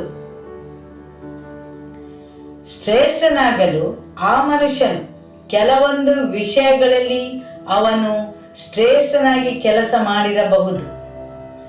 ಆದರೆ ಒಳ್ಳೆಯ ಹೆಸರು ಮಾತ್ರ ಯಾವಾಗಲೂ ವರ್ಗಾಯಿಸಲು ಸಾಧ್ಯ. ಈಗ ನಾನು ಹೇಳಿದ್ದು ನಿಮಗೆ ಅರ್ಥವಾಯ್ತಲ್ಲವೇ? ಆಮೆನ್. ದೇವರು ಅಬ್ರಹಾಮನಿಗೆ ಹೇಳಿದರು, ನಾನು ನಿನ್ನ ಹೆಸರನ್ನು ಶ್ರೇಷ್ಠವನ್ನಾಗಿಸುತ್ತೇನೆ. ನಾನು ನಿನಗೆ ಕೊಟ್ಟಿದ್ದೆಲ್ಲವೂ ನಿನ್ನಲ್ಲೇ ಉಳಿಯಬಾರದು. ಅದನ್ನು ನೀನು ವರ್ಗಾಯಿಸಬೇಕು. ಬೇರೆಯವರು ಅದರಲ್ಲಿ ಪಾಲುದಾರರಾಗಬೇಕು. ಬೇರೆಯವರು ಅದರಲ್ಲಿ ಲಾಭವನ್ನು ಪಡೆಯಬೇಕು. ಆಮೆನ್. ಕೆಲವೊಂದು ಹೆಸರುಗಳು ಆಶೀರ್ವಾದದೊಂದಿಗೆ ಜತೆಗೂಡಿವೆ ಹಾಗೂ ಇನ್ನೂ ಕೆಲವು ಹೆಸರುಗಳು ವೈಫಲ್ಯದೊಂದಿಗೆ ಜತೆಗೂಡಿವೆ. ಕೆಲವೊಂದು ಹೆಸರುಗಳು ವಿಷಯಗಳನ್ನು ತೆರೆಯಲು ಮತ್ತು ಇನ್ನೂ ಕೆಲವು ಹೆಸರುಗಳು ವಿಷಯಗಳನ್ನು ಮುಚ್ಚಿಸುತ್ತವೆ. ಆಮೆನ್. ಪ್ರಕಟಣೆ ಅಧ್ಯಾಯ 3 ವಾಕ್ಯ 7. ಫಿಲದೆಲ್ಫಿಯದಲ್ಲಿರುವ ಸಭೆಯ ದೂತನಿಗೆ ಬರೆ. ಪರಿಶುದ್ಧನು, ಸತ್ಯವಂತನು, ದಾವೀದನ ಬೀಗದ ಕೈಯುಳ್ಳವನು, ಯಾರಿಂದಲೂ ಮುಚ್ಚಲಾಗದಂತೆ ತೆರೆಯುವವನು, ಯಾರಿಂದಲೂ ತೆರೆಯಲಾಗದಂತೆ ಮುಚ್ಚುವವನು ಆಗಿರುವಾತನು ಹೇಳುವುದೇನೆಂದರೆ, ಪ್ರಾಪಂಚಿಕ ಜನರು ಈ ತತ್ವವನ್ನು ತುಂಬಾ ಚೆನ್ನಾಗಿ ಅರಿತಿದ್ದಾರೆ. ಹೌದು, ಹೆಸರನ್ನು ಉಪಯೋಗಿಸ್ತಾರೆ. ಯಾವುದೇ ವ್ಯೂಹದಲ್ಲಿದ್ದರೂ ಅವರು ಹೆಸರನ್ನು ಉಪಯೋಗಿಸ್ತಾರೆ. ಹೌದು, ಇಲ್ಲಿ ಯೇಸುವಿನ ಬಗ್ಗೆ ಹೇಳುತ್ತಾರೆ. ಅದೇನನ್ನು ಹೇಳುತ್ತದೆ? ದಾವೀದನ ಬೀಗದ ಕೈಯುಳ್ಳವನು. ದಾವೀದನ ಬೀಗದ ಕೈಯುಳ್ಳವನು. ಅದು ಹೇಳುತ್ತದೆ, ಆತನು ತೆರೆಯುತ್ತಾನೆ, ಯಾರೂ ಮುಚ್ಚುವುದಿಲ್ಲ, ಮತ್ತು ಆತನು ಮುಚ್ಚುತ್ತಾನೆ, ಯಾರೂ ತೆರೆಯುವುದಿಲ್ಲ. ಹೌದು, ಆದುದರಿಂದ ಕೆಲವು ಹೆಸರುಗಳು ವಿಷಯಗಳನ್ನು ತೆರೆಯುತ್ತವೆ ಮತ್ತು ಕೆಲವು ಹೆಸರುಗಳು ವಿಷಯಗಳನ್ನು ಮುಚ್ಚುತ್ತವೆ. ಇಲ್ಲಿ ಯೇಸುವಿನ ಬಗ್ಗೆ ಹೇಳುತ್ತಾರೆ. ಆತನು ದಾವೀದನ ಬೀಗದ ಕೈ ಉಳ್ಳವನು. ದಾವೀದನು ಪ್ರಪಂಚದಲ್ಲಿರುವಾಗ ದೇವರ ಸಂಬಂಧದೊಂದಿಗೆ ಕೆಲವು ವಿಷಯಗಳನ್ನು ಸ್ವಾಧೀನಪಡಿಸಿದ್ದಾನೆ. ಅದನ್ನು ಯೇಸು ವಶಪಡಿಸಿಕೊಂಡು ಈಗ ಆತನು ಅದನ್ನು ಉಪಯೋಗಿಸಿ ಯೇಸು ಕೆಲವೊಂದು ವಿಷಯಗಳನ್ನು ತೆರೆಯುತ್ತಾನೆ, ಯಾರು ಮುಚ್ಚುವುದಿಲ್ಲ. ಹಾಗೂ ಕೆಲವೊಂದು ವಿಷಯಗಳನ್ನು ಮುಚ್ಚುತ್ತಾನೆ, ಯಾರು ತೆರೆಯುವುದಿಲ್ಲ. ಆಮೆನ್. ಜ್ಞಾನೋಕ್ತಿಗಳು ಅಧ್ಯಾಯ 22 ವಾಕ್ಯ 1. ಬಹುಧನಕ್ಕಿಂತಲೂ ಒಳ್ಳೆಯ ಹೆಸರು ಉತ್ತಮ, ಬೆಳ್ಳಿ ಬಂಗಾರಕ್ಕಿಂತಲೂ ಸತ್ಕೀರ್ತಿಯು ಅಮೂಲ್ಯ. ಆಮೆನ್. ಹೌದು, ಬಹುಧನಕ್ಕಿಂತಲೂ ಒಳ್ಳೆಯ ಹೆಸರು ಉತ್ತಮ, ಬೆಳ್ಳಿ ಬಂಗಾರಕ್ಕಿಂತಲೂ ಸತ್ಕೀರ್ತಿಯು ಅಮೂಲ್ಯ. ಕೆಲವೊಂದು ವಸ್ತುಗಳನ್ನು ಬೆಳ್ಳಿ ಮತ್ತು ಬಂಗಾರದಿಂದ ಪಡೆಯಬಹುದು, ಐಶ್ವರ್ಯ ಮತ್ತು ಧನದಿಂದ ಪಡೆಯಬಹುದು. ಹಾಗೆಯೇ ಅನೇಕ ಅಥವಾ ಬಹಳ ವಸ್ತುಗಳನ್ನು ಬೆಳ್ಳಿ ಬಂಗಾರವಿಲ್ಲದೆ ಪಡೆಯಬಹುದು. ಹೌದು, ಅದು ಸತ್ಕೀರ್ತಿ, ಸರಿಯಲ್ಲವೇ? ಅಂಬಾನಿಯ ಮಗನು ಮದುವೆಯಾದ, ದೊಡ್ಡದೊಂದು ಪಟ್ಟಿಯೇ ಇದೆ ಅವನಿಗೆ ಬಂದ ಉಡುಗೊರೆಯದ್ದು. ಕೆಲವರು ವಿಹಾರ ನೌಕೆ, ಇನ್ನು ಕೆಲವರು ವಿಲ್ಲಾಗಳನ್ನು, ಹೌದು, ಅನೇಕ ಬೆಲೆ ಬಾಳುವುದನ್ನು ಉಡುಗೊರೆಯಾಗಿ ನೀಡಿದ್ದಾರೆ. ಆದರೆ ಅವನು ಅವುಗಳಿಗೆ ಬೆಲೆಯನ್ನು ಕೊಟ್ಟಿದ್ದಾನೆಯೇ? ಇಲ್ಲ. ಈ ಜನರು ಅವನಲ್ಲಿ ವ್ಯಾಪಾರವನ್ನು ಮಾಡಬೇಕಾಗಿದೆಯೇ? ಇಲ್ಲ. ಆದರೆ ಅವನ ತಂದೆಯ ಹೆಸರು. ಜನರು ಒಬ್ಬರಿಗೊಬ್ಬರು ಸ್ಪರ್ಧೆ ಎಂಬಂತೆ ಅವನಿಗೆ ಉಡುಗೊರೆಯನ್ನು ನೀಡಿದರು. ಹೇಗೆ? ಅವನ ತಂದೆಯ ಪರವಾಗಿ, ತಂದೆಯ ಹೆಸರು, ಸರಿಯಲ್ಲವೇ? ನಾನು ನಿಮಗೆ ಪ್ರಪಂಚದ, ಅಂದರೆ ದೇವರ ವಾಕ್ಯ ಹೇಳುತ್ತದೆ, ಯೋಬ ಅಧ್ಯಾಯ 12 ವಾಕ್ಯ 7ರಲ್ಲಿ, ಭೂಮಿಯನ್ನು ಮಾತಾಡಿಸು, ಅದು ನಿನಗೆ ಬೋಧಿಸುತ್ತದೆ, ಸೃಷ್ಟಿಯನ್ನು ನೋಡು, ಅದು ನಿನಗೆ ಕಲಿಸುತ್ತದೆ. ಹಾಗೆ ನಿಮಗೆ ಈ ಪ್ರಾಪಂಚಿಕ ಉದಾಹರಣೆಗಳಿಂದ ಕಲಿಸುತ್ತೇನೆ. ಆಮೆನ್. ಪ್ರಸಂಗಿ ಅಧ್ಯಾಯ 7 ವಾಕ್ಯ 1. ಸುಗಂಧ ತೈಲಕ್ಕಿಂತ ಒಳ್ಳೆಯ ಹೆಸರು ಉತ್ತಮ, ಮತ್ತು ಜನನ ದಿನಕ್ಕಿಂತ ಮರಣ ದಿನವೇ ಮೇಲು. ಆಮೆನ್. ಸುಗಂಧ ತೈಲಕ್ಕಿಂತ ಒಳ್ಳೆಯ ಹೆಸರು ಉತ್ತಮ. ಮೂರನೇ ವಿಷಯ, ನಿಮ್ಮ ಸಂಬಂಧ ಮತ್ತು ಸಂಪರ್ಕಗಳು. ನಿಮ್ಮ ದೇವರಲ್ಲಿ ಸಂಬಂಧ ಅಥವಾ ಜನರೊಂದಿಗೆ ನಿಮ್ಮ ಸಂಬಂಧ ಮತ್ತು ಸಂಪರ್ಕಗಳು, ಇವುಗಳನ್ನು ಜನರು ವಶಪಡಿಸಿಕೊಳ್ಳದಿದ್ದರೆ ನೀವು ಅವರಿಗೆ ವರ್ಗಾಯಿಸಿದ್ದನ್ನು ಅವರು ಹಿಡಿದಿಟ್ಟುಕೊಳ್ಳುವುದಿಲ್ಲ. ಹೌದು, ಅವುಗಳೆಲ್ಲವನ್ನು ನಿಭಾಯಿಸಬೇಕು. ಯೋಹನ ಅಧ್ಯಾಯ 14 ವಾಕ್ಯ 16. ಆಗ ನಾನು ತಂದೆಯನ್ನು ಕೇಳಿಕೊಳ್ಳುವೆನು, ಆತನು ನಿಮಗೆ ಬೇರೊಬ್ಬ ಸಹಾಯಕನನ್ನು ಸದಾಕಾಲವೂ ನಿಮ್ಮೊಂದಿಗೆ ಇರುವುದಕ್ಕೆ ಕಳಿಸಿಕೊಡುವನು. ಆಮೆನ್. ಇಲ್ಲಿ ಯೇಸು ಹೇಳುತ್ತಾರೆ, ಈಗ ನೀವು ನನ್ನ ಸಂಪರ್ಕದಲ್ಲಿದ್ದೀರಿ, ಆದರೆ ನಾನು ಹೋದ ಮೇಲೆ ನಿಮ್ಮ ಜೊತೆ ಸಂಪರ್ಕದಲ್ಲಿರಲು ಬೇರೊಬ್ಬನನ್ನು ಕಳುಹಿಸ್ತೇನೆ. ನಾನು ಬೇರೊಬ್ಬ ಸಹಾಯಕನನ್ನು ಕಳುಹಿಸ್ತೇನೆ, ಪವಿತ್ರಾತ್ಮ, ಪರಾಕ್ಲಿತ್. ಆತನು ಸದಾಕಾಲ ನಿಮ್ಮ ಜೊತೆಯಲ್ಲಿರುವನು, ಕಾಲದ ಕೊನೆಯವರೆಗೂ ಸಹ. ಆಮೆನ್. ಯೇಸು ಹೇಳುತ್ತಾರೆ, ನನ್ನ ಸಂಬಂಧವು ನಿಮ್ಮಲ್ಲಿ ಇಲ್ಲಿಗೆ ಕೊನೆಗೊಳ್ಳುವುದಿಲ್ಲ. ನಾನು ದೈಹಿಕವಾಗಿ ನಿಮ್ಮ ಜೊತೆ ಇಲ್ಲದೇ ಇರಬಹುದು, ಆದರೆ ನಾನು ನಿಮಗೆ ಬೇರೊಬ್ಬ ಸಹಾಯಕನನ್ನು ಕಳುಹಿಸುತ್ತೇನೆ. ಆತನು ಸದಾಕಾಲ ನಿಮ್ಮ ಜೊತೆ ಇರುವನು, ನೀವು ಅವನ ಜೊತೆ ಯಾವಾಗಲೂ ಸಂಪರ್ಕದಲ್ಲಿರಬಹುದು. ಸರಿಯಲ್ಲವೇ? ಹೌದು. ಹೇಗೆ ನನ್ನ ಜೊತೆ ಸಂಬಂಧದಲ್ಲಿದ್ದೀರಿ, ಅದೇ ರೀತಿ ದೇವರಾತ್ಮನ ಜೊತೆ ನೀವು ಸಂಪರ್ಕದಲ್ಲಿರಬಹುದು. ಪವಿತ್ರಾತ್ಮ ನಾನು ಆತನನ್ನು ನಿಮ್ಮ ಸಹಾಯಕನಾಗಿ ಕಳುಹಿಸುತ್ತೇನೆ. ಆಮೆನ್.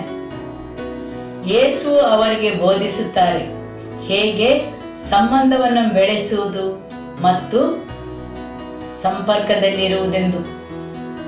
ಯೇಸು ಬರೀ ಆತನ ಶಿಷ್ಯರಿಗೆ ಮಾತ್ರ ಕಲಿಸುವುದಲ್ಲ, ಆತನನ್ನು ನಂಬಿದವರೆಲ್ಲರಿಗೂ ಈ ಸಂದೇಶವನ್ನು ಕೇಳುವ ನನಗೆ ಮತ್ತು ನಿಮಗೆಲ್ಲರಿಗೂ. ಆಮೆನ್. ಹೌದು, ನಾನು ನಿಮ್ಮನ್ನಗಲಿ ಹೋಗಬಹುದು, ನಾನು ನಿಮಗೊಬ್ಬ ಸಹಾಯಕನನ್ನು ಕಳುಹಿಸುತ್ತೇನೆ. ಈ ನಮ್ಮಲ್ಲಿ ಬೆಳೆದ ಸಂಬಂಧವು ಮುಂದುವರಿದು ಹೋಗಲು ಆ ಪವಿತ್ರಾತ್ಮನು ನಿಮ್ಮ ಜೊತೆ ಇರುವನು ಕಾಲದ ಕೊನೆಯವರೆಗೂ ಸಹ. ಆಮೆನ್. ನಿಮ್ಮ ಸಂಬಂಧಗಳು ಮುಖ್ಯವಾಗಿವೆ. ದೇವರಲ್ಲಿ ಬೇಡಿಕೊಳ್ಳಿ, ನಿಮಗೆ ನಿಮ್ಮ ಕಾರ್ಯವನ್ನು ನಿರ್ವಹಿಸುವಂತಹ ಸಂಬಂಧಗಳು ದೊರಕುವ ಹಾಗೆ. ನೀವು ಒಂದು ವೇಳೆ 2 ಗಂಟೆ ರಾತ್ರಿಯಲ್ಲಿ ಕರೆ ಮಾಡಿದರೆ ಅವರು ನಿಮ್ಮ ಸಹಾಯಕ್ಕೆ ಬರುವಂತಹವರನ್ನು ಅಂತಹ ಸಂಬಂಧಗಳು ಇರಬೇಕು. ಆಮೆನ್. ನೀವು ಜನರನ್ನು ಮೇಲಕ್ಕೆತ್ತಲು ಸಹಾಯ ಮಾಡಲು ಇರಬೇಕು. ದಾವೀದನು ಅದುಲ್ಲಾಮ್ ಗವಿಯಲ್ಲಿರುವಾಗ ಯಾರೆಲ್ಲ ಅವನ ಜೊತೆ ಅವನಿಗೆ ಸಹಾಯ ಮಾಡಲು ಇದ್ದರು ಅವರೆಲ್ಲರೂ ದಾವೀದನು ಅರಸನಾದಾಗ ಅವನ ಪ್ರಬಲವಾದ ಅಧಿಪತಿಗಳಾದರು. ದಾವೀದನು ಅರಸನಾದ ಮೇಲೆ ಅವನ ಸಂಪರ್ಕಕ್ಕೆ ಬಂದು ಪ್ರಬಲರಾಗಲಿಲ್ಲ.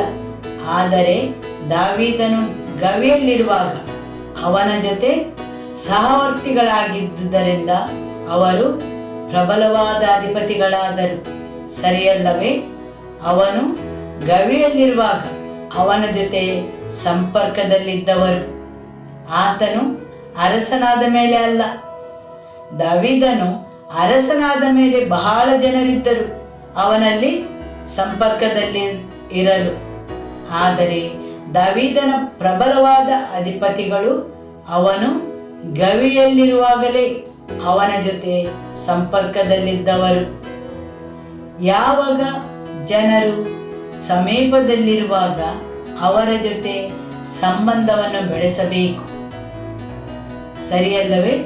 ಅವರು ಮೇಲೇಳುವ ಸಮಯದಲ್ಲೇ ಅವರ ಜೊತೆ ಇರಬೇಕು. ಆಮೆನ್. ಅಬಿಗೈಲಳು ದಾವೀದನ ಬಳಿಗೆ ಹೋದಳು. ಯಾವಾಗ ದಾವೀದನು ತನ್ನ ಸಹಚರರಿಗೆ ಆಹಾರವನ್ನು ಒದಗಿಸಲು ಕಷ್ಟಪಡುವಾಗ ಅವನು ನಾಬಾಲನಿಗೆ ಸಂದೇಶವನ್ನು ಕಳಿಸುತ್ತಾನೆ. ಆದರೆ ಆತನು ಸಹಾಯ ಮಾಡಲು ನಿರಾಕರಿಸುತ್ತಾನೆ. ಆದರೆ ಅವನ ಪತ್ನಿಯು ಆ ಸುದ್ದಿ ಕೇಳಿ ಎಲ್ಲ ಆಹಾರ ಪದಾರ್ಥಗಳೊಂದಿಗೆ ಅವನ ಬಳಿಗೆ ಹೋಗುತ್ತಾಳೆ. ಆಕೆಯು ಮುಂದೆ ದಾವೀದನ ರಾಣಿಯಾಗುತ್ತಾಳೆ. ನಾಬಾಲನು ಸತ್ತ ಮೇಲೆ ನೀವು ಜನರು ಎದ್ದೇಳುವಾಗಲೇ ಅವರ ಜೀವನದಲ್ಲಿ ನಿಮ್ಮ ಹೂಡಿಕೆಯನ್ನು ಮಾಡಬೇಕು. ನೀವು ಅಂಥ ಜನರಲ್ಲಿ ಸಂಪರ್ಕವನ್ನಿರಿಸಬೇಕು. ನೀವು ಒಂದೇ ಕಾರ್ಯರೂಪಗೊಳ್ಳುವ ಸಂಬಂಧಗಳು ಅಥವಾ ಪರಾವಲಂಬಿ ಸಂಬಂಧಗಳನ್ನು ಹೊಂದಬಹುದು. ಹೌದು, 2 ರೀತಿಯ ಜನರಿದ್ದಾರೆ. ಈ ಪರಾವಲಂಬಿ ಜನರನ್ನು ಉಪಯೋಗಿಸುತ್ತಾರೆ ಮಾತ್ರ. ಆ ಸಂಬಂಧಗಳು ಯಾವಾಗಲೂ ಕಾರ್ಯರೂಪಕ್ಕೆ ಬರುವುದಿಲ್ಲ. ನೀವು ಅವರ ಒಂದು ಪಾಲುದಾರರಾಗಲು ಸಾಧ್ಯವಿಲ್ಲ. ನೀವು ಅವರಲ್ಲಿ ಸಂಪರ್ಕದಲ್ಲಿರುವುದಿಲ್ಲ. ಸರಿಯಲ್ಲವೇ? ಮೊರ್ದೆಕೈ ಪಟ್ಟಣ ದ್ವಾರದ ಬಳಿ ಕುಳಿತಿರುತ್ತಿದ್ದ. ಅವನು ಅರಸನ ಜೀವವನ್ನು ಉಳಿಸಿದ. ಆದರೆ ಅರಸನು ಮರೆತು ಬಿಟ್ಟ. ಆದರೆ ಈಗ ಮೊರ್ದೆಕೈಗೆ ತೊಂದರೆಗಳು ಎದುರಾದಾಗ ಹಾಮಾನನು ಆತನನ್ನು ಕೊಲ್ಲಲು ಎಲ್ಲವನ್ನೂ ತಯಾರು ಮಾಡಿದ್ದ. ರಾಜಾಜ್ಞೆಯೂ ಆಗಿತ್ತು. ಅವನನ್ನು ಕೊಲ್ಲಲು ಮತ್ತು ಪ್ರತಿಯೊಬ್ಬ ಯಹೂದನನ್ನು ತೊಡೆದು ಹಾಕಲು. ಆವಾಗ ದೇವರು ಅವನ ಹೂಡಿಕೆಯನ್ನು ಉಪಯೋಗಿಸ್ತಾನೆ, ಸರಿಯಲ್ಲವೇ? ದೇವರು ಆ ನೆನಪಿನ ಇತಿಹಾಸದ ಪುಸ್ತಕವನ್ನು ತೆರೆಯುವಂತೆ ಮಾಡುತ್ತಾನೆ. ಅಲ್ಲಿಯವರೆಗೆ ಅವನು ಅದನ್ನು ಮರೆತಿದ್ದನು. ಆದ್ದರಿಂದ ನೀವು ಆಶ್ಚರ್ಯಚಕಿತರಾಗಬಹುದು. ಇದೆಲ್ಲವೂ ಯಾವುದಕ್ಕಾದರೂ ಉಪಯೋಗಕ್ಕೆ ಬರಬಹುದೇ? ಮೊರ್ದೆಕೈ ಸಹ ಯೋಚಿಸಿರಬಹುದು, ನಾನು ಅರಸನ ಜೀವವನ್ನು ಉಳಿಸಿದೆನು, ಆದರೆ ಅವನು ನನಗೆ ಬಹುಮಾನವನ್ನು ನೀಡಲಿಲ್ಲ. ಆದರೆ ನಿಮ್ಮ ಒಳ್ಳೆಯ ಕಾರ್ಯಗಳನ್ನು ಮುಂದುವರಿಸಿರಿ. ಮೊರ್ದೆಕೈ ಪಟ್ಟಣದ ದ್ವಾರದ ಬಳಿಯಲ್ಲಿ ಕುಳಿತುಕೊಳ್ಳುವುದನ್ನು ತಪ್ಪಿಸಲಿಲ್ಲ, ಹೌದಲ್ಲವೇ? ಆದರೆ ಯಾವಾಗ ಅವನ ಸಮಯ ಬಂತು, ತುಂಬ ಅಗತ್ಯವಾಗಿ ಅವನಿಗೆ ಸಹಾಯ ಬೇಕಿತ್ತು, ದೇವರು ಅರಸನು ಅದನ್ನು ನೆನಪಿಸುವಂತೆ ಮಾಡಿದನು ಮತ್ತು ಅವನ ಜೀವ ಮಾತ್ರವಲ್ಲ, ಎಲ್ಲ ಇಸ್ರಾಯೇಲರ ಯೆಹೂದ್ಯರ ಜೀವವು ಉಳಿಯಿತು. ಆಮೆನ್. ಇನ್ನೊಂದು ವಿಷಯ, ನಾನು ಹೇಳಿದ ಹಾಗೆ ಲೌಕಿಕ ಆಸ್ತಿ, ಪ್ರತಿಯೊಂದು ಆಸ್ತಿ, ಭೂಮಿ ನೀವು ನಿಮ್ಮ ಮಕ್ಕಳಿಗೆ ವರ್ಗಾಯಿಸಬಹುದು. ದೇವರ ವಾಕ್ಯ ಹೇಳುತ್ತದೆ, ಒಳ್ಳೆಯ ಮನುಷ್ಯನು ತನ್ನ ಬಾಧ್ಯತೆಯನ್ನು ಮಕ್ಕಳ ಮಕ್ಕಳಿಗೆ ಬಿಟ್ಟು ಹೋಗುತ್ತಾನೆಂದು. ನೀವು ಏನನ್ನು ಒಬ್ಬರಿಗೆ ವರ್ಗಾಯಿಸ್ತೀರಿ, ಅವರಿಗೆ ನೀವು ಬಿಡುಗಡೆಯನ್ನು ನೀಡುತ್ತೀರಿ. ನೀವಿಲ್ಲಿ ಗಮನಿಸಿದರೆ ಬಹಳ ಮಕ್ಕಳು ತಮ್ಮ ಜೀವನವನ್ನು ಸಾಲದಿಂದಲೇ ಪ್ರಾರಂಭಿಸುತ್ತಾರೆ. ಹೇಗೆಂದರೆ ತಮ್ಮ ಹಿರಿಯರ ಬೇಜವಾಬ್ದಾರಿಯ ಜೀವನದ ಜವಾಬ್ದಾರಿಯನ್ನು ಅವರು ಹೊರಬೇಕಾಗುತ್ತದೆ. ಒಂದು ವೇಳೆ ನಿಮ್ಮ ತಂದೆಯು ಬೇಜವಾಬ್ದಾರಿಯವನಾದರೆ ನಿಮಗಾಗಿ ಏನನ್ನೂ ಸೇಕರಿಸಿ ಇಡುವುದಿಲ್ಲ. ನಿಮ್ಮ ಭವಿಷ್ಯದ ಬಗ್ಗೆ ಅವನಿಗೆ ಯಾವುದೇ ಯೋಚನೆ ಇಲ್ಲ. ಅವನು ನಿಮಗಾಗಿ ಏನನ್ನಾದರೂ ಉಳಿಸುವುದಕ್ಕಿಂತ ನಿಮಗಾಗಿ ಒಂದು ಸಾಲದ ಹೊರೆಯನ್ನೇ ಇಟ್ಟಿರುತ್ತಾನೆ, ವಸ್ತುಗಳನ್ನು ಅಡಮಾನ ಇಟ್ಟಿರುತ್ತಾನೆ. ಪ್ರತಿಯೊಂದು ಕಡೆ ಸಾಲ. ಅಂಥವರ ಮಕ್ಕಳು ಮೊದಲು ಸಾಲವನ್ನು ತೀರಿಸಬೇಕು. ಹೌದು, ತಮ್ಮ ಯೌವನದ ಒಳ್ಳೆಯ ವರ್ಷಗಳನ್ನು, ದುಡಿತವನ್ನು, ತಮ್ಮ ಹಿರಿಯರ ಸಾಲವನ್ನು ತೀರಿಸಲು ವ್ಯಯಿಸಬೇಕಾಗುತ್ತದೆ. ಹೇಗೂ ಅದನ್ನೆಲ್ಲವನ್ನು ಮುಗಿಸಿ ಅವರು ಸ್ವಲ್ಪವನ್ನು ಕೂಡಿಡಲು ಆರಂಭಿಸುತ್ತಾರೆ ಮತ್ತು ಅವರು ಏನಾದರೂ ತಪ್ಪು ಮಾಡುತ್ತಾರೆ ಮತ್ತು ಅವರ ಮಕ್ಕಳು ಪುನಃ ಸಾಲದಿಂದಲೇ ತಮ್ಮ ಜೀವನವನ್ನು ಪ್ರಾರಂಭಿಸಬೇಕಾಗುತ್ತದೆ. ಆದುದರಿಂದ ಕೆಲವು ಮಾದರಿಗಳನ್ನು ನಾವು ಮುದ್ರೆ ಹಾಕಿ ಮುಚ್ಚಿಬಿಡಬೇಕು, ಸರಿಯಲ್ಲವೇ? ಆಮೆನ್. ನಮ್ಮ ಹಿರಿಯರು ನಮಗೆ ದೊಡ್ಡ ಆಸ್ತಿಯನ್ನು ಕೊಡಲಿಲ್ಲವಾದರೂ ಅವರು ನಮಗೆ ಸಾಲದ ಹೊರೆಯನ್ನು ನೀಡಲಿಲ್ಲ. ಅದಕ್ಕೋಸ್ಕರ ನಾವು ಅವರಿಗೆ ಕೃತಜ್ಞರಾಗಬೇಕು, ಸರಿಯಲ್ಲವೇ? ಅವರಿಗೋಸ್ಕರ ನಾವು ದೇವರಿಗೆ ಕೃತಜ್ಞತಾ ಸ್ತೋತ್ರವನ್ನು ಸಲ್ಲಿಸಬೇಕು, ಏಕೆಂದರೆ ಅವರು ನಮಗೆ ಸಾಲದ ಹೊರೆಯನ್ನು ನೀಡಲಿಲ್ಲ. ಹಾಲೆಲೂಯ. ಯಾಕೆಂದರೆ ಅನೇಕರ ಜೀವನವು ಸಾಲದಿಂದಲೇ ಪ್ರಾರಂಭವಾಗುತ್ತದೆ. ಅವರು ಅವರ ಹಿರಿಯರ ಎಲ್ಲ ಬೇಜವಾಬ್ದಾರಿಯನ್ನು ಕೊನೆಗೊಳಿಸಿ ಹೊಸತನ್ನು ಆರಂಭಿಸಬೇಕು. ಅಷ್ಟೊತ್ತಿಗೆ ಅವರ ಜೀವನವು ಕಳೆದು ಹೋಗುತ್ತದೆ, ಸಮಯವೂ ಕಳೆದು ಹೋಗುತ್ತದೆ. ಹೌದು, ಲೌಕಿಕ ಆಸ್ತಿಯು ಮುಖ್ಯವಾಗಿದೆ. ಅದು ಜನರಿಗೆ ಬಿಡುಗಡೆಯನ್ನು ನೀಡುತ್ತದೆ, ಹೊಸತನ್ನು ಪ್ರಾರಂಭಿಸಲು. ಆಮೇನ್.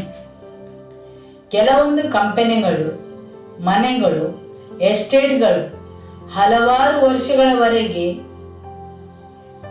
100-200 ವರ್ಷಗಳವರೆಗೆ ಉಳಿಯುತ್ತದೆ. ಪ್ರಾರಂಭಿಸಿದಾತನು ಸತ್ತು ಹೋದರು. ಹೇಗೆಂದರೆ ಅವರ ಮಕ್ಕಳು ತಮ್ಮ ಹಿರಿಯರ ಮನೋಧರ್ಮವನ್ನು ವಶಪಡಿಸಿಕೊಳ್ಳುತ್ತಾರೆ. ಅವರ ನಿರ್ಣಯಗಳು, ಅವರ ತಿಳುವಳಿಕೆಯನ್ನು. ಕೆಲವೊಂದು ಎಸ್ಟೇಟ್ಗಳು ಹಲವು ಸಂತತಿಯವರೆಗೆ ಉಳಿಯುತ್ತವೆ, ಸರಿಯಲ್ಲವೇ? ಆಮೇನ್. ಒಂದು ವೇಳೆ ದುಂದುಗಾರ ಮಗನಿಗೆ ಸಿಕ್ಕಿದ್ದರೆ ಅವನು ಎಲ್ಲವನ್ನೂ ಮುಗಿಸಿಬಿಡುತ್ತಿದ್ದ. ಅವನಿಗೆ ಮೊತ್ತ ಮುಖ್ಯವಲ್ಲ, ಕೆಲವೇ ಸಮಯದೊಳಗೆ ಖರ್ಚು ಮಾಡಿಬಿಡುತ್ತಿದ್ದ. ಆದರೆ ಅದು ಮನೋಧರ್ಮ, ನಿರ್ಣಯ ಮತ್ತು ತಿಳುವಳಿಕೆ. ಕೆಲವು ಜನರು ಏನನ್ನಾದರೂ ಹಿಡಿದುಕೊಂಡರೆ ಅದನ್ನು ಎಲ್ಲ ಕಡೆ ಸಿಂಪಡಿಸುತ್ತಾರೆ ಅಥವಾ ಅವರ ಕೈಯಿಂದ ಜಾರಿ ಹೋಗುತ್ತದೆ. ಯಾಕೆಂದರೆ ಹೇಗೆ ಅದನ್ನು ನಿರ್ವಹಿಸುವುದೆಂದು ಅವರಿಗೆ ತಿಳಿದಿರುವುದಿಲ್ಲ ಅಥವಾ ಅವರ ನಿರ್ಣಯ ಸರಿಯಾಗಿರುವುದಿಲ್ಲ. ನೀವು ಮೇಲೇರಬೇಕಾದರೆ ನೀವು ಕೆಲವು ವಿಷಯಗಳನ್ನು ಕಲಿಯಲೇಬೇಕು. ಆಮೇನ್. ಒಂದು ವೇಳೆ ಆ ದುಂದುಗಾರ ಮಗನು ಬುದ್ಧಿವಂತನಾಗಿದ್ದರೆ ತನ್ನ ತಂದೆಯು ಈ ಸ್ಥಿತಿಗೆ ಮುಟ್ಟಲು ಕಾರಣವೇನೆಂದು ತಿಳಿದುಕೊಳ್ಳಲು, ಆತನು ಹೇಗೆ ಮೇಲೇರಿದ ಎಂದು ತಿಳಿಯಲು ತನ್ನ ತಂದೆಯ ತಿಳುವಳಿಕೆಯನ್ನು ವಶಪಡಿಸಿಕೊಳ್ಳುತ್ತಿದ್ದ. ಆತನ ನಿರ್ಣಯಗಳನ್ನು, ಮನೋಭಾವವನ್ನು, ನಂಬಿಕೆಯ ರೀತಿಯನ್ನು ತಿಳಿದುಕೊಳ್ಳುತ್ತಿದ್ದ. ಆತನನ್ನು ಈ ಸ್ಥಿತಿಗೆ ತಂದ ವಿಷಯಗಳು ಯಾವುವೆಂದು ಅರಿತುಕೊಳ್ಳುತ್ತಿದ್ದ. ಒಂದು ವೇಳೆ ಅದನ್ನೆಲ್ಲ ಅವನು ತಿಳಿದುಕೊಂಡಿದ್ದರೆ ನಾಚಿಕೆಯಿಂದ ತನ್ನ ತಂದೆಯ ಬಳಿಗೆ ಹಿಂತಿರುಗುತ್ತಿರಲಿಲ್ಲ, ಸರಿಯಲ್ಲವೇ? ಹೌದು. ನೀವು ಇವತ್ತು ಕೇಳಿದ ಹಾಗೆ ಏಲಿಯನ ಸೇವಕನು ಮುಷ್ಟಿಯಷ್ಟು ದೊಡ್ಡದಾದ ಮೋಡವನ್ನು ನೋಡಿದ. ಅದು ನಿಮ್ಮ ಕೈಯೊಳಗೆ ಹಿಡಿದಿಟ್ಟುಕೊಳ್ಳಬಹುದು, ಅತ್ಯಲ್ಪವಾದದ್ದು. ನೀವು ಯಾವಾಗಲೂ ಕೃತಜ್ಞತೆ ಉಳ್ಳವರಾಗಬೇಕು. ಕೆಲವೊಂದು ಅತ್ಯಲ್ಪ ಮತ್ತು ಸಣ್ಣ ವಸ್ತುಗಳಿಗೋಸ್ಕರ. ಯಾವುದು ದೇವರು ನಿಮ್ಮ ಜೀವನದಲ್ಲಿ ಕೊಟ್ಟವುಗಳಿಗೋಸ್ಕರ. ಆಮೇನ್. ಅವುಗಳು ನೋಡಲು ಚಿಕ್ಕದಾಗಿರಬಹುದು, ಅತ್ಯಲ್ಪವಾಗಿರಬಹುದು. ನೀವದನ್ನು ನಿಭಾಯಿಸಲು ಅರಿತಿರಬೇಕು. ಹೌದು, ಅದು ಅತ್ಯಲ್ಪ, ಚಿಕ್ಕದಾಗಿರಬಹುದು. ಆದರೆ ಅದನ್ನು ನಿಭಾಯಿಸಲು ಜ್ಞಾನ ಮತ್ತು ತಿಳುವಳಿಕೆ ಬೇಕು. ಮತ್ತು ನಿಮ್ಮಲ್ಲಿ ಒಂದು ಕೃತಜ್ಞತೆಯ ಮನೋಭಾವ ಇರಬೇಕು, ಕೃತಜ್ಞತೆಯ ಹೃದಯವಿರಬೇಕು. ಅದು ಮುಷ್ಟಿಯಷ್ಟಿದ್ದರೂ ಸಹ ನಿಮ್ಮಲ್ಲಿ ಕೃತಜ್ಞತೆಯ ಹೃದಯವಿರಬೇಕು. ಹೌದು, ಕೆಲವೊಮ್ಮೆ ಜನರು ಭಾವಿಸುತ್ತಾರೆ ದೊಡ್ಡ ದೊಡ್ಡ ವಿಷಯಗಳಿಗೆ ಮಾತ್ರ ಕೃತಜ್ಞತಾ ಮನೋಭಾವವಿದ್ದರೆ ಸಾಕೆಂದು. ಇಲ್ಲ, ನಿಮ್ಮಲ್ಲಿದ್ದ ಅತ್ಯಲ್ಪ ಮುಷ್ಟಿಯಲ್ಲಿ ಇಡುವಷ್ಟರಾದರೂ ನೀವು ಕೃತಜ್ಞತರಾಗಬೇಕು ಮತ್ತು ಅತ್ಯಲ್ಪವಾದುದನ್ನು ನಿಭಾಯಿಸಲು ಕಲಿಯಿರಿ. ನಂತರ ಮಾತ್ರ ನೀವು ಗುಡುಗು ಮಿಂಚು ಸಹಿತವಾದ ಆಶೀರ್ವಾದಗಳ ಮಳೆಯನ್ನು ಪಡೆಯುತ್ತೀರಿ. ಆಮೇನ್. ಚಿಕ್ಕ ವಿಷಯಗಳನ್ನು ನಿಭಾಯಿಸಲು ಬುದ್ಧಿವಂತಿಕೆ ಬೇಕು, ಸರಿಯಲ್ಲವೇ? ಆಮೇನ್. ಇನ್ನೊಂದು ಇವತ್ತಿನ ಕೊನೆಯ ಮುಖ್ಯವಾದ ವಿಷಯ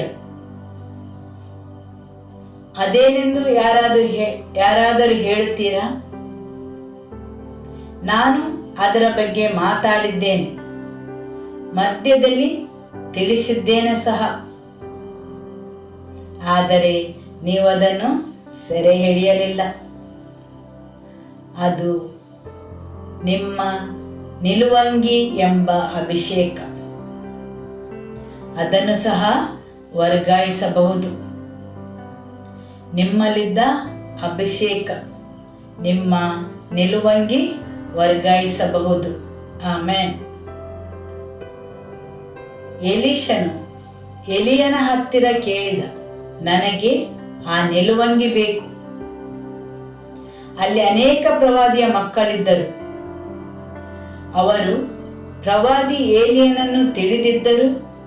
ಅವರು ಮಾಡಿದ ಎಲ್ಲಾ ಮಹತ್ಕಾರ್ಯಗಳನ್ನು ನೋಡಿದ್ದರು. ಆದರೆ ಅವರು ನಿಲುವಂಗಿಯನ್ನು ಹುಡುಕಲು ಹೋಗಲಿಲ್ಲ. ಅವರಿಗೆ ನಿಲುವಂಗಿಯ ಅಥವಾ ಅಭಿಷೇಕದ ಸರಿಯಾದ ಅರಿವಿರಲಿಲ್ಲ.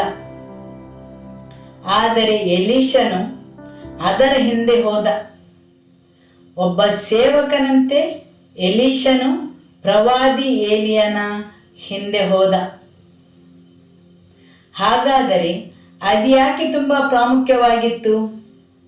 ಯಾಕೆಂದರೆ ಎಲೀಷನು ತನ್ನ ಜೀವನದ ಪ್ರಕ್ರಿಯೆಯಲ್ಲಿ ಎಲಿಯನ ಮನೋಭಾವವನ್ನು ಹೊಂದಿದ್ದ. ಹೌದು, ಆ ಪ್ರಕ್ರಿಯೆಯಲ್ಲಿ ಆತನು ಏಲಿಯನ ಹೃದಯವನ್ನು ಸೆರೆ ಹಿಡಿದಿದ್ದ. ಆ ಪ್ರಕ್ರಿಯೆಯಲ್ಲಿ ಅವನು ಏಲಿಯನ ನಂಬಿಕೆಯ ರೀತಿಯನ್ನು ಅಳವಡಿಸಿಕೊಂಡಿದ್ದ. ಸರಿಯಲ್ಲವೇ? ಅವನು ಅದರ ಜೊತೆಯಲ್ಲೇ ನಡೆದಾಡಿದ್ದ.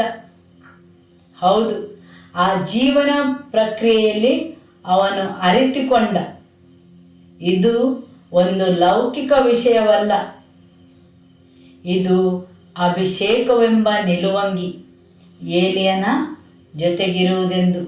ಹೌದು, ಇದು ಅಭಿಷೇಕವೆಂಬ ನಿಲುವಂಗಿ ಏಲಿಯನ ಜೊತೆಗಿರುವುದೆಂದು. ಅಭಿಷೇಕವೆಂಬ ನಿಲುವಂಗಿಯನ್ನು ಪಡೆದುಕೊಳ್ಳುವುದು ಮಾತ್ರ ಮುಖ್ಯವಲ್ಲ, ಆದರೆ ಹೇಗೆ ನಿರ್ವಹಿಸುವುದೆಂದು ತಿಳಿದಿರಬೇಕು. ನೀವು ಅನೇಕ ವಿಷಯಗಳನ್ನು ಪಡೆಯಬಹುದು, ದುಂದುಗಾರ ಮಗನ ಹಾಗೆ. ಆ ರೀತಿ ನೀವು ಪಡೆದುಕೊಂಡರೆ ನೀವು ಕಳಕೊಳ್ಳುತ್ತೀರಿ. ಆತ್ಮಿಕ ವಿಷಯಗಳು ಸಹ ಅದೇ ರೀತಿ. ಆದುದರಿಂದ ಅವುಗಳನ್ನು ಹೇಗೆ ನಿರ್ವಹಿಸುತ್ತೆಂದು ನೀವು ತಿಳಿದಿರಬೇಕು. ಆ ಅಭಿಷೇಕದ ನಿಲುವಂಗಿಯು ಹೇಗೆ ಉಳಿಯುತ್ತದೆ?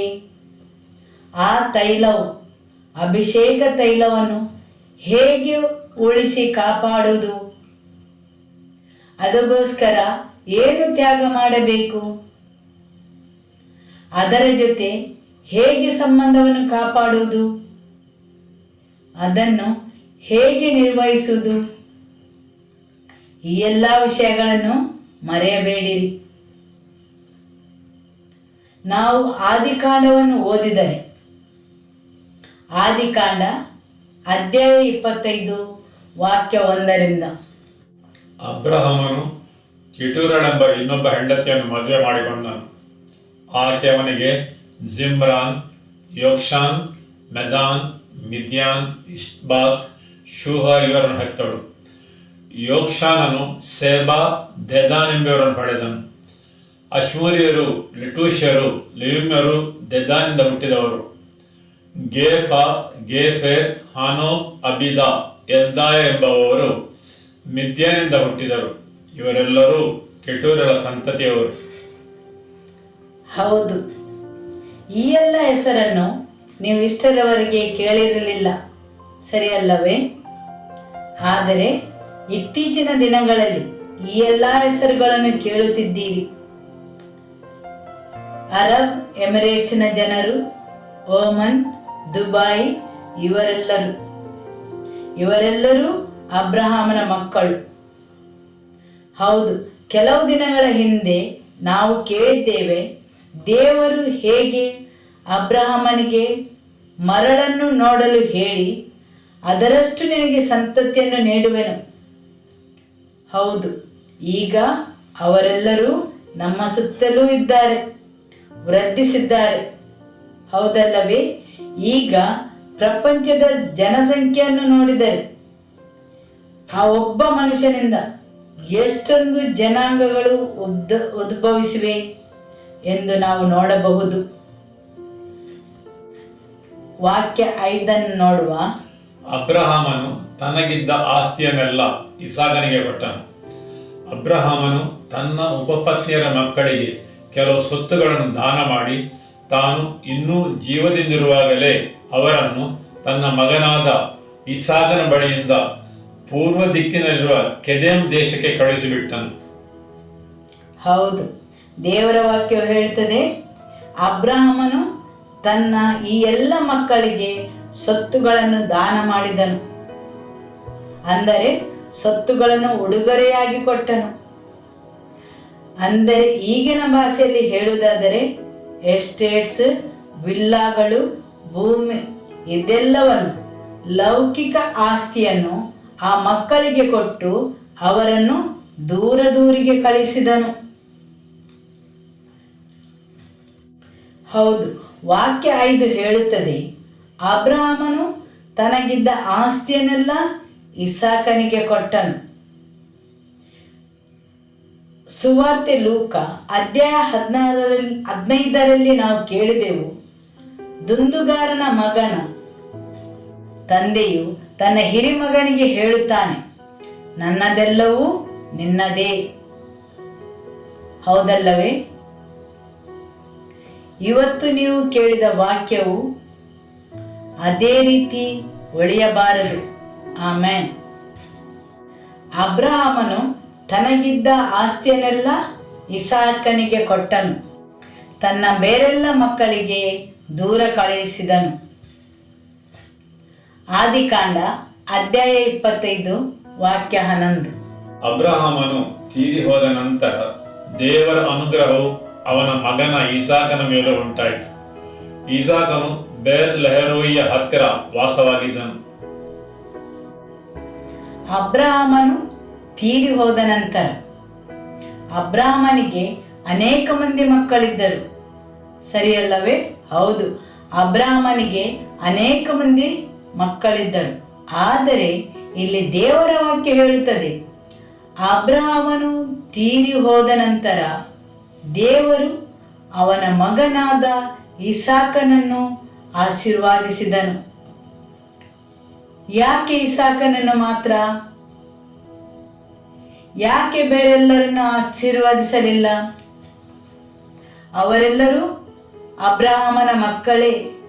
ಹೌದು, ಎಲ್ಲ ಲೌಕಿಕ ವಸ್ತುಗಳಲ್ಲದೆ ಅಬ್ರಹಾಮನು ಬೇರೆಯೇ ಕೆಲವೊಂದು ವಿಷಯಗಳನ್ನು ಇಸಾಕನಿಗೆ ನೀಡಿದ್ದಾನೆ. ಅಬ್ರಹಾಮನನ್ನು ಅಬ್ರಹಾಮನಾಗಿ ಮಾಡಿದ ಎಲ್ಲವನ್ನೂ ನೀಡಿದ್ದಾನೆ.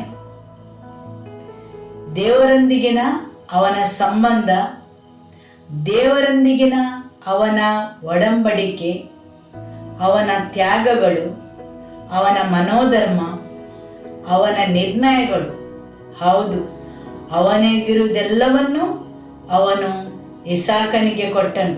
ಸರಿಯಲ್ಲವೇ? ಆಮೆನ್. ಅವನಲ್ಲಿರುವುದೆಲ್ಲವನ್ನು ಅವನು ವರ್ಗಾಯಿಸದೇ ಇರುತ್ತಿದ್ದರೆ ಅದು ಅವನಲ್ಲಿ ಉಳಿತಿರಲಿಲ್ಲ. ಅಬ್ರಹಾಮನನ್ನು ಅಬ್ರಹಾಮ ಮಾಡಿದ್ದ ವಿಷಯಗಳನ್ನು ಇಸಾಕನು ವಶಪಡಿಸಿಕೊಳ್ಳದಿದ್ದರೆ ಅವನು ಸ್ವೀಕರಿಸಿದೆಲ್ಲವೂ ಅವನಲ್ಲಿ ಉಳಿತಿರಲಿಲ್ಲ. ಆಮೆನ್. ಆದಿಕಾಂಡ ಅಧ್ಯಾಯ 18 ವಾಕ್ಯ 19 ಏನು ಹೇಳುತ್ತದೆ? ದೇವರು ಅಬ್ರಹಾಮನಿಗೆ ಏನನ್ನು ಹೇಳುತ್ತಾರೆ? ನಿನ್ನ ಮನೆಯವರಿಗೆ, ನಿನ್ನ ಮಕ್ಕಳಿಗೆ ದೇವರ ಮಾರ್ಗವನ್ನು ಬೋಧಿಸಬೇಕು. ಆದುದರಿಂದ ನಾನು ನಿನಗೆ ವಾಗ್ದಾನ ಮಾಡಿದ್ದೆಲ್ಲವನ್ನು ಅವರಿಗೆ ನೀಡುತ್ತೇನೆ. ಅವರು ಅದನ್ನು ಅನುಭವಿಸುವರು, ಅದರ ಪಾಲುದಾರರಾಗುವರು. ನಾನು ನಿನಗೆ ಹೇಳಿದ್ದೇನೆ, ನಿನ್ನ ಸಂತತಿಯು ಆಕಾಶದ ನಕ್ಷತ್ರದಂತೆಯೂ ಮರಳಿನಷ್ಟು ಆಗಿರುವರೆಂದು. ಆದರೆ ಅವರು ಆ ವಾಗ್ದಾನದ ಆಶೀರ್ವಾದಗಳನ್ನು ಪಡೆಯಬೇಕಾದರೆ ಅವರು ಕೆಲವೊಂದು ವಿಷಯಗಳನ್ನು ಅಗತ್ಯವಾಗಿ ವಶಪಡಿಸಿಕೊಳ್ಳಬೇಕು. ಹೌದು, ಆ ತಿಳುವಳಿಕೆಯನ್ನು, ನಿರ್ಣಯಗಳನ್ನು, ಮನೋಭಾವವನ್ನು, ವಾಗ್ದಾನಗಳನ್ನು, ನಾನು ನಿನ್ನೊಳಗಿಟ್ಟ ಈ ಎಲ್ಲ ಸಂಗತಿಗಳು, ನನ್ನ ಜೊತೆ ನೀನು ನಡೆಯುವಾಗ ವಶಪಡಿಸಿಕೊಂಡ ಈ ಎಲ್ಲ ವಿಷಯಗಳನ್ನು ನೀನು ಅವರಿಗೆ ವರ್ಗಾಯಿಸಬೇಕು. ಅವರು ಅವುಗಳನ್ನು ಕಲಿಯುವವರೆಗೆ, ಅವರು ಅದನ್ನು ಅರ್ಥ ಮಾಡಿಕೊಳ್ಳುವವರೆಗೆ ಅವರು ಈ ಎಲ್ಲ ವಾಗ್ದಾನದ ಆಶೀರ್ವಾದಗಳನ್ನು ಪಡೆಯುವುದಿಲ್ಲ.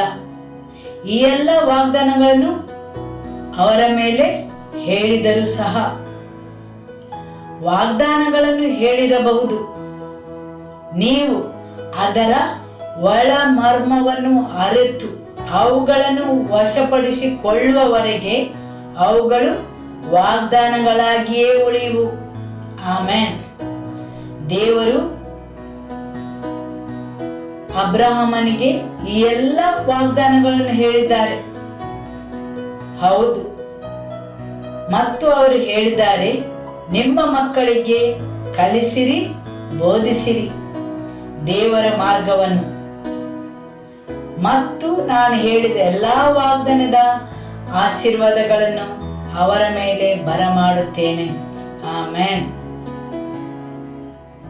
ಅಬ್ರಹಾಮನು ತನಗಿದ್ದ ಆಸ್ತಿಯನ್ನೆಲ್ಲ ಇಸಾಕನಿಗೆ ಕೊಟ್ಟನು. ಆಮೆನ್. ಆದಿಕಾಂಡ ಅಧ್ಯಾಯ 26 ವಾಕ್ಯ 12.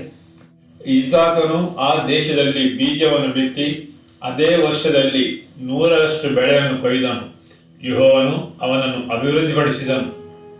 ಹೌದು, ಬೇರೆ ಎಲ್ಲರಿಗೂ ಬರಗಾಲ ಬಂದಿದೆ, ಬೇರೆಲ್ಲರೂ ಬೀಜವನ್ನು ಬಿತ್ತಿದರು, ಆದರೆ ಇಸಾಕನು ಮಾತ್ರ ಅದೇ ವರ್ಷ 100ರಷ್ಟು ಬೆಳೆಯನ್ನು ಹೊಂದಿದನು. ಹೌದು, ಬೇರೆಲ್ಲರೂ ಬೀಜವನ್ನು ಬಿತ್ತಿದರು, ಆದರೆ ಇಸಾಕನು ಮಾತ್ರ ಅದೇ ವರ್ಷ 100ರಷ್ಟು ಬೆಳೆಯನ್ನು ಹೊಂದಿದನು. ಇಸಾಕನನ್ನು ಬೇರೆ ಎಲ್ಲವರಿಗಿಂತ ಬೇರ್ಪಡಿಸಿದ್ದು ಯಾವುದು?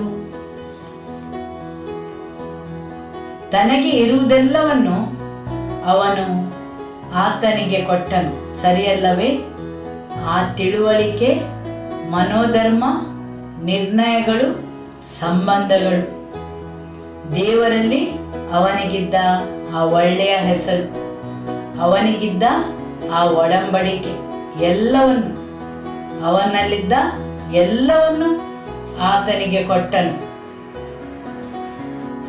ಇಸಾಕನು ಆ ಬರಗಾಲದ ನಾಡಿನಲ್ಲಿ ಬಿತ್ತಿದ ಮತ್ತು ಆ ಭೂಮಿಯು ಫಸಲನ್ನು ತಂದಿತು. ಅವನ ಮೇಲಿದ್ದ ಆ ಅಭಿಷೇಕದ ನಿಲುವಂಗಿ ಹಾಗೂ ಇಸಾಕನು ತಿಳಿದಿದ್ದ ಅದನ್ನು ಹೇಗೆ ನಿಭಾಯಿಸುವುದೆಂದು, ಸರಿಯಲ್ಲವೇ?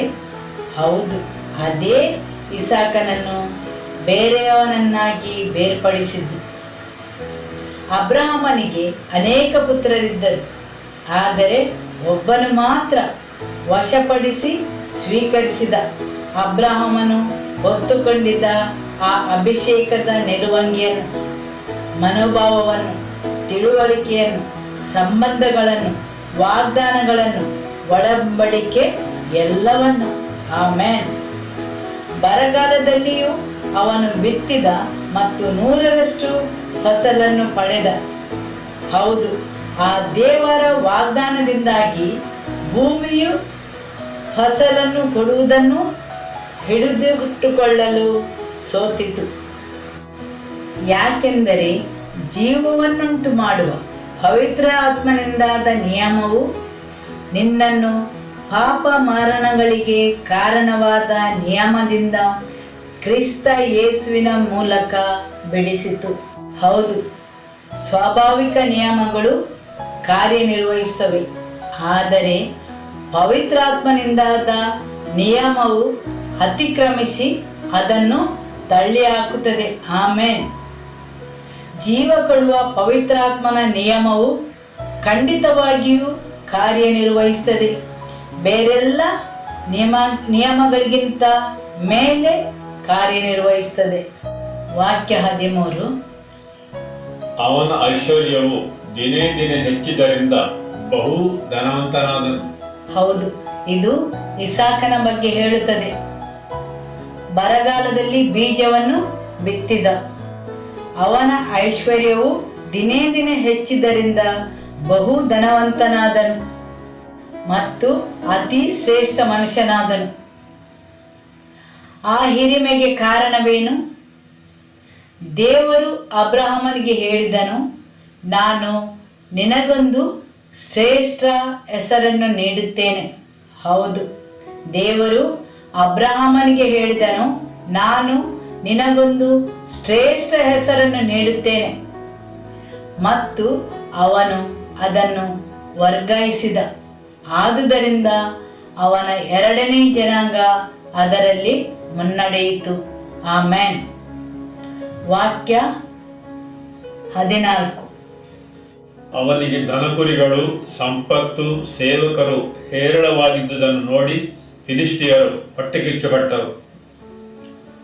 ಹೌದು, ಫಿಲಿಷ್ಟಿಯರು ಮತ್ತು ಫಿಲಿಷ್ಟಿಯರ ಅರಸನು ಇಸಾಕನಿಗೆ ಹೆದರಿದ. ಯಾಕೆ? ಅಬ್ರಹಾಮನು ಅವನಿಗೆ ವರ್ಗಾಯಿಸಿದ ಎಲ್ಲದರಿಂದ ಅವನಿಗೆ ಆಸ್ತಿ, ಸಂಪತ್ತು, ದನಕುರಿಗಳು ಎಲ್ಲವೂ, ಸೇವಕರು ಇದ್ದವು. ಇದು ಆ ಅಭಿಷೇಕದ ನಿಲುವಂಗಿಯು ಇದೆಲ್ಲವನ್ನು ತಂದಿತ್ತು. ಆಮೆನ್. ವಾಕ್ಯ 15. ಅವನ ತಂದೆಯಾದ ಅಬ್ರಹಾಮನ ಸೇವಕರು ಅಬ್ರಹಾಮನ ಕಾಲದಲ್ಲೇ ತೋಡಿದ್ದ ಬಾವಿಗಳನ್ನು ಫಿಲಿಷ್ಟಿಯರು ಮಣ್ಣು ಹಾಕಿ ಮುಚ್ಚಿದರು. ಹೀಗಿರಲಾಗಿ ಅಬೀಮೆಲೆಕನು ಇಸಾಕನಿಗೆ, ನೀನು ನಮಗಿಂತ ಬಹು ಬಲಿಷ್ಠನಾಗಿದ್ದಿ, ಆದ್ದರಿಂದ ನಮ್ಮ ಬಳಿಯಿಂದ ಹೊರಟು ಹೋಗಬೇಕು ಎಂದು ಹೇಳಲು ಇಸಾಕನು ಅಲ್ಲಿಂದ ಹೋಗಿ ಗೆರಾರ್ ತಗ್ಗಿನ ಬಯಲಿನಲ್ಲಿ ಬಿಡಾರ ಮಾಡಿಕೊಂಡು ಅಲ್ಲಿ ವಾಸವಾಗಿದ್ದನು. ಆಮೆನ್. ಫಿಲಿಷ್ಟಿಯರ ಅರಸನು ಒಬ್ಬ ಸಾಮಾನ್ಯ ಮನುಷ್ಯನಿಗೆ ಹೇಳುತ್ತಾನೆ, ನೀನು ನಮಗಿಂತ ಬಹು ಪ್ರಭಾವವುಳ್ಳ ಬಲಿಷ್ಠನಾದ ಮನುಷ್ಯನಾಗಿದ್ದಿ. ಅಬೀಮೆಲೆಕ್ ಫಿಲಿಷ್ಟಿಯರ ಅರಸ ಒಬ್ಬ ಸಾಮಾನ್ಯ ಮನುಷ್ಯನಿಗೆ, ಅಂದರೆ ಒಂದು ದೇಶ ಒಬ್ಬ ಮನುಷ್ಯನಿಗೆ ಹೇಳುತ್ತಾನೆ, ನೀನು ನಮಗಿಂತ ಬಲಿಷ್ಠನು ಪ್ರಭಾವವುಳ್ಳ ವ್ಯಕ್ತಿಯೂ ಆಗಿದ್ದಿ, ಆದುದರಿಂದ ನಮ್ಮನ್ನು ಬಿಟ್ಟು ಹೊರಟು ಹೋಗು. ಹೌದು, ಒಂದು ಅಭಿಷೇಕದ ನಿಲುವಂಗಿಯು ಇಂತಹ ಕಾರ್ಯವನ್ನು ಮಾಡುತ್ತದೆ. ಆಮೆನ್. ಒಂದು ಬಾಧ್ಯತೆಯು ಒಬ್ಬ ಮನುಷ್ಯನಲ್ಲಿ ಇಂತಹ ಕಾರ್ಯವನ್ನು ಮಾಡುತ್ತದೆ. ಹೌದು, ನಾವು ಕ್ರಿಸ್ತನಲ್ಲಿ ಸಹಬಾಧ್ಯಸ್ಥರು. ನಮಗೆ ಬಾಧ್ಯತೆ ಉಂಟು. ಅಪವಿತ್ರಗೊಳ್ಳದ, ನಾಶವಾಗದ ಮತ್ತು ಎಂದಿಗೂ ಮಸುಕಾಗದ ಬಾಧ್ಯತೆ. ಆಮೆನ್. ನಾವು ನಮ್ಮನ್ನು ಕ್ರಿಸ್ತನಲ್ಲಿ ಪಾಲುದಾರರನ್ನಾಗಿಸಿದೆ. ನಾವು ಕ್ರಿಸ್ತನೊಡನೆ ಸಹಬಾಧ್ಯಸ್ಥರು. ಆಮೆನ್. ಈಗ ಯಾರೆಲ್ಲ ಹೇಳುತ್ತೀರಿ, ಅದು ನನ್ನ ಪಾಲು ಯೇಸುವಿನ ನಾಮದಲ್ಲಿ, ನಾನು ಅದರಲ್ಲಿ ನಡೆಯುತ್ತೇನೆ, ನಾನು ಆ ಮಹಿಮೆಯನ್ನು ಸ್ಪಷ್ಟಪಡಿಸುತ್ತೇನೆ, ನಾನು ಅದರ ಲಾಭವನ್ನು ಆನಂದಿಸುತ್ತೇನೆ ಯೇಸುವಿನ ನಾಮದಲ್ಲಿ. ಆಮೆನ್. ಹಾಲೆಲೂಯ. ಬಾಧ್ಯತೆಯ ಶಕ್ತಿ, ಬಾಧ್ಯತೆಯ ಆಶೀರ್ವಾದ. ನಾವು ಸಾಗಿಸುವ ವಸ್ತುಗಳು ಸರಿಯಲ್ಲವೇ? ಆಮೆನ್. ಅನೇಕ ವಿಷಯಗಳನ್ನು ವರ್ಗಾಯಿಸಬಹುದು. ನಿಮ್ಮ ನಿರ್ಣಯಗಳು, ಅದಿಲ್ಲದೆ ಏನನ್ನು ನಿಮಗೆ ವರ್ಗಾಯಿಸಿದರೂ ಅದು ಉಳಿಯುವುದಿಲ್ಲ. ಒಂದು ಒಳ್ಳೆಯ ಹೆಸರು, ಸಂಬಂಧ ಮತ್ತು ಸಂಪರ್ಕಗಳು, ಆಸ್ತಿ ಮತ್ತು ಅಭಿಷೇಕದ ನಿಲುವಂಗಿ, ಮತ್ತು ಅದನ್ನು ನಿಭಾಯಿಸಲು ಕಲಿತುಕೊಳ್ಳಬೇಕು. ಆಮೆನ್. ದೇವರಲ್ಲಿ ಕೇಳಿಕೊಳ್ಳಿ, ಇವತ್ತು ನಿಮಗೆ ಅಭಿಷೇಕವನ್ನು ಮಾಡಲು ಅಥವಾ ನೀಡಲು.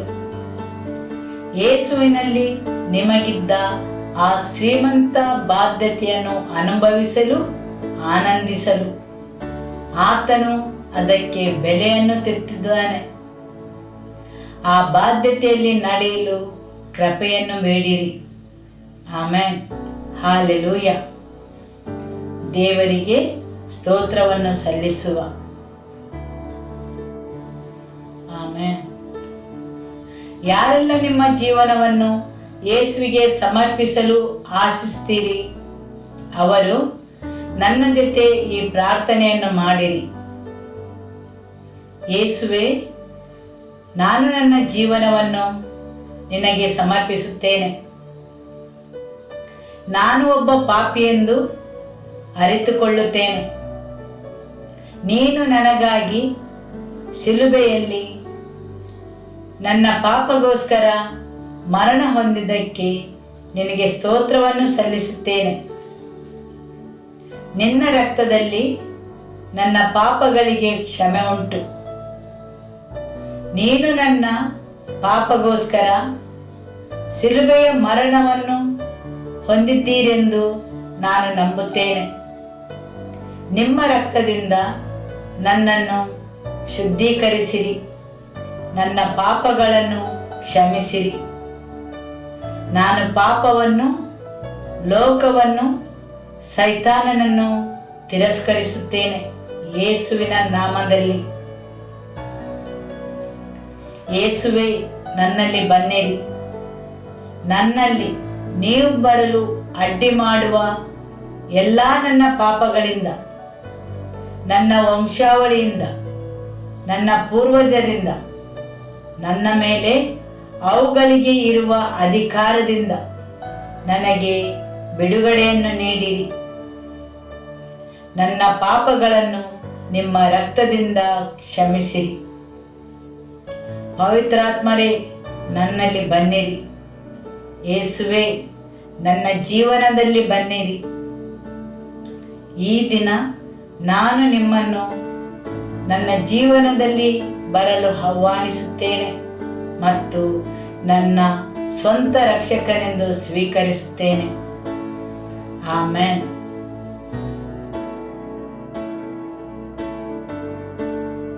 Hallelujah. Lord, every life in this place, Lord, we bring them under your blood and lordship, Lord. Every area of their lives, Lord, we cover it by your blood, Lord. Father, we pray that you give them the grace, Lord, to understand your ways, Lord, your truth, Lord, and to be partakers of that, Lord.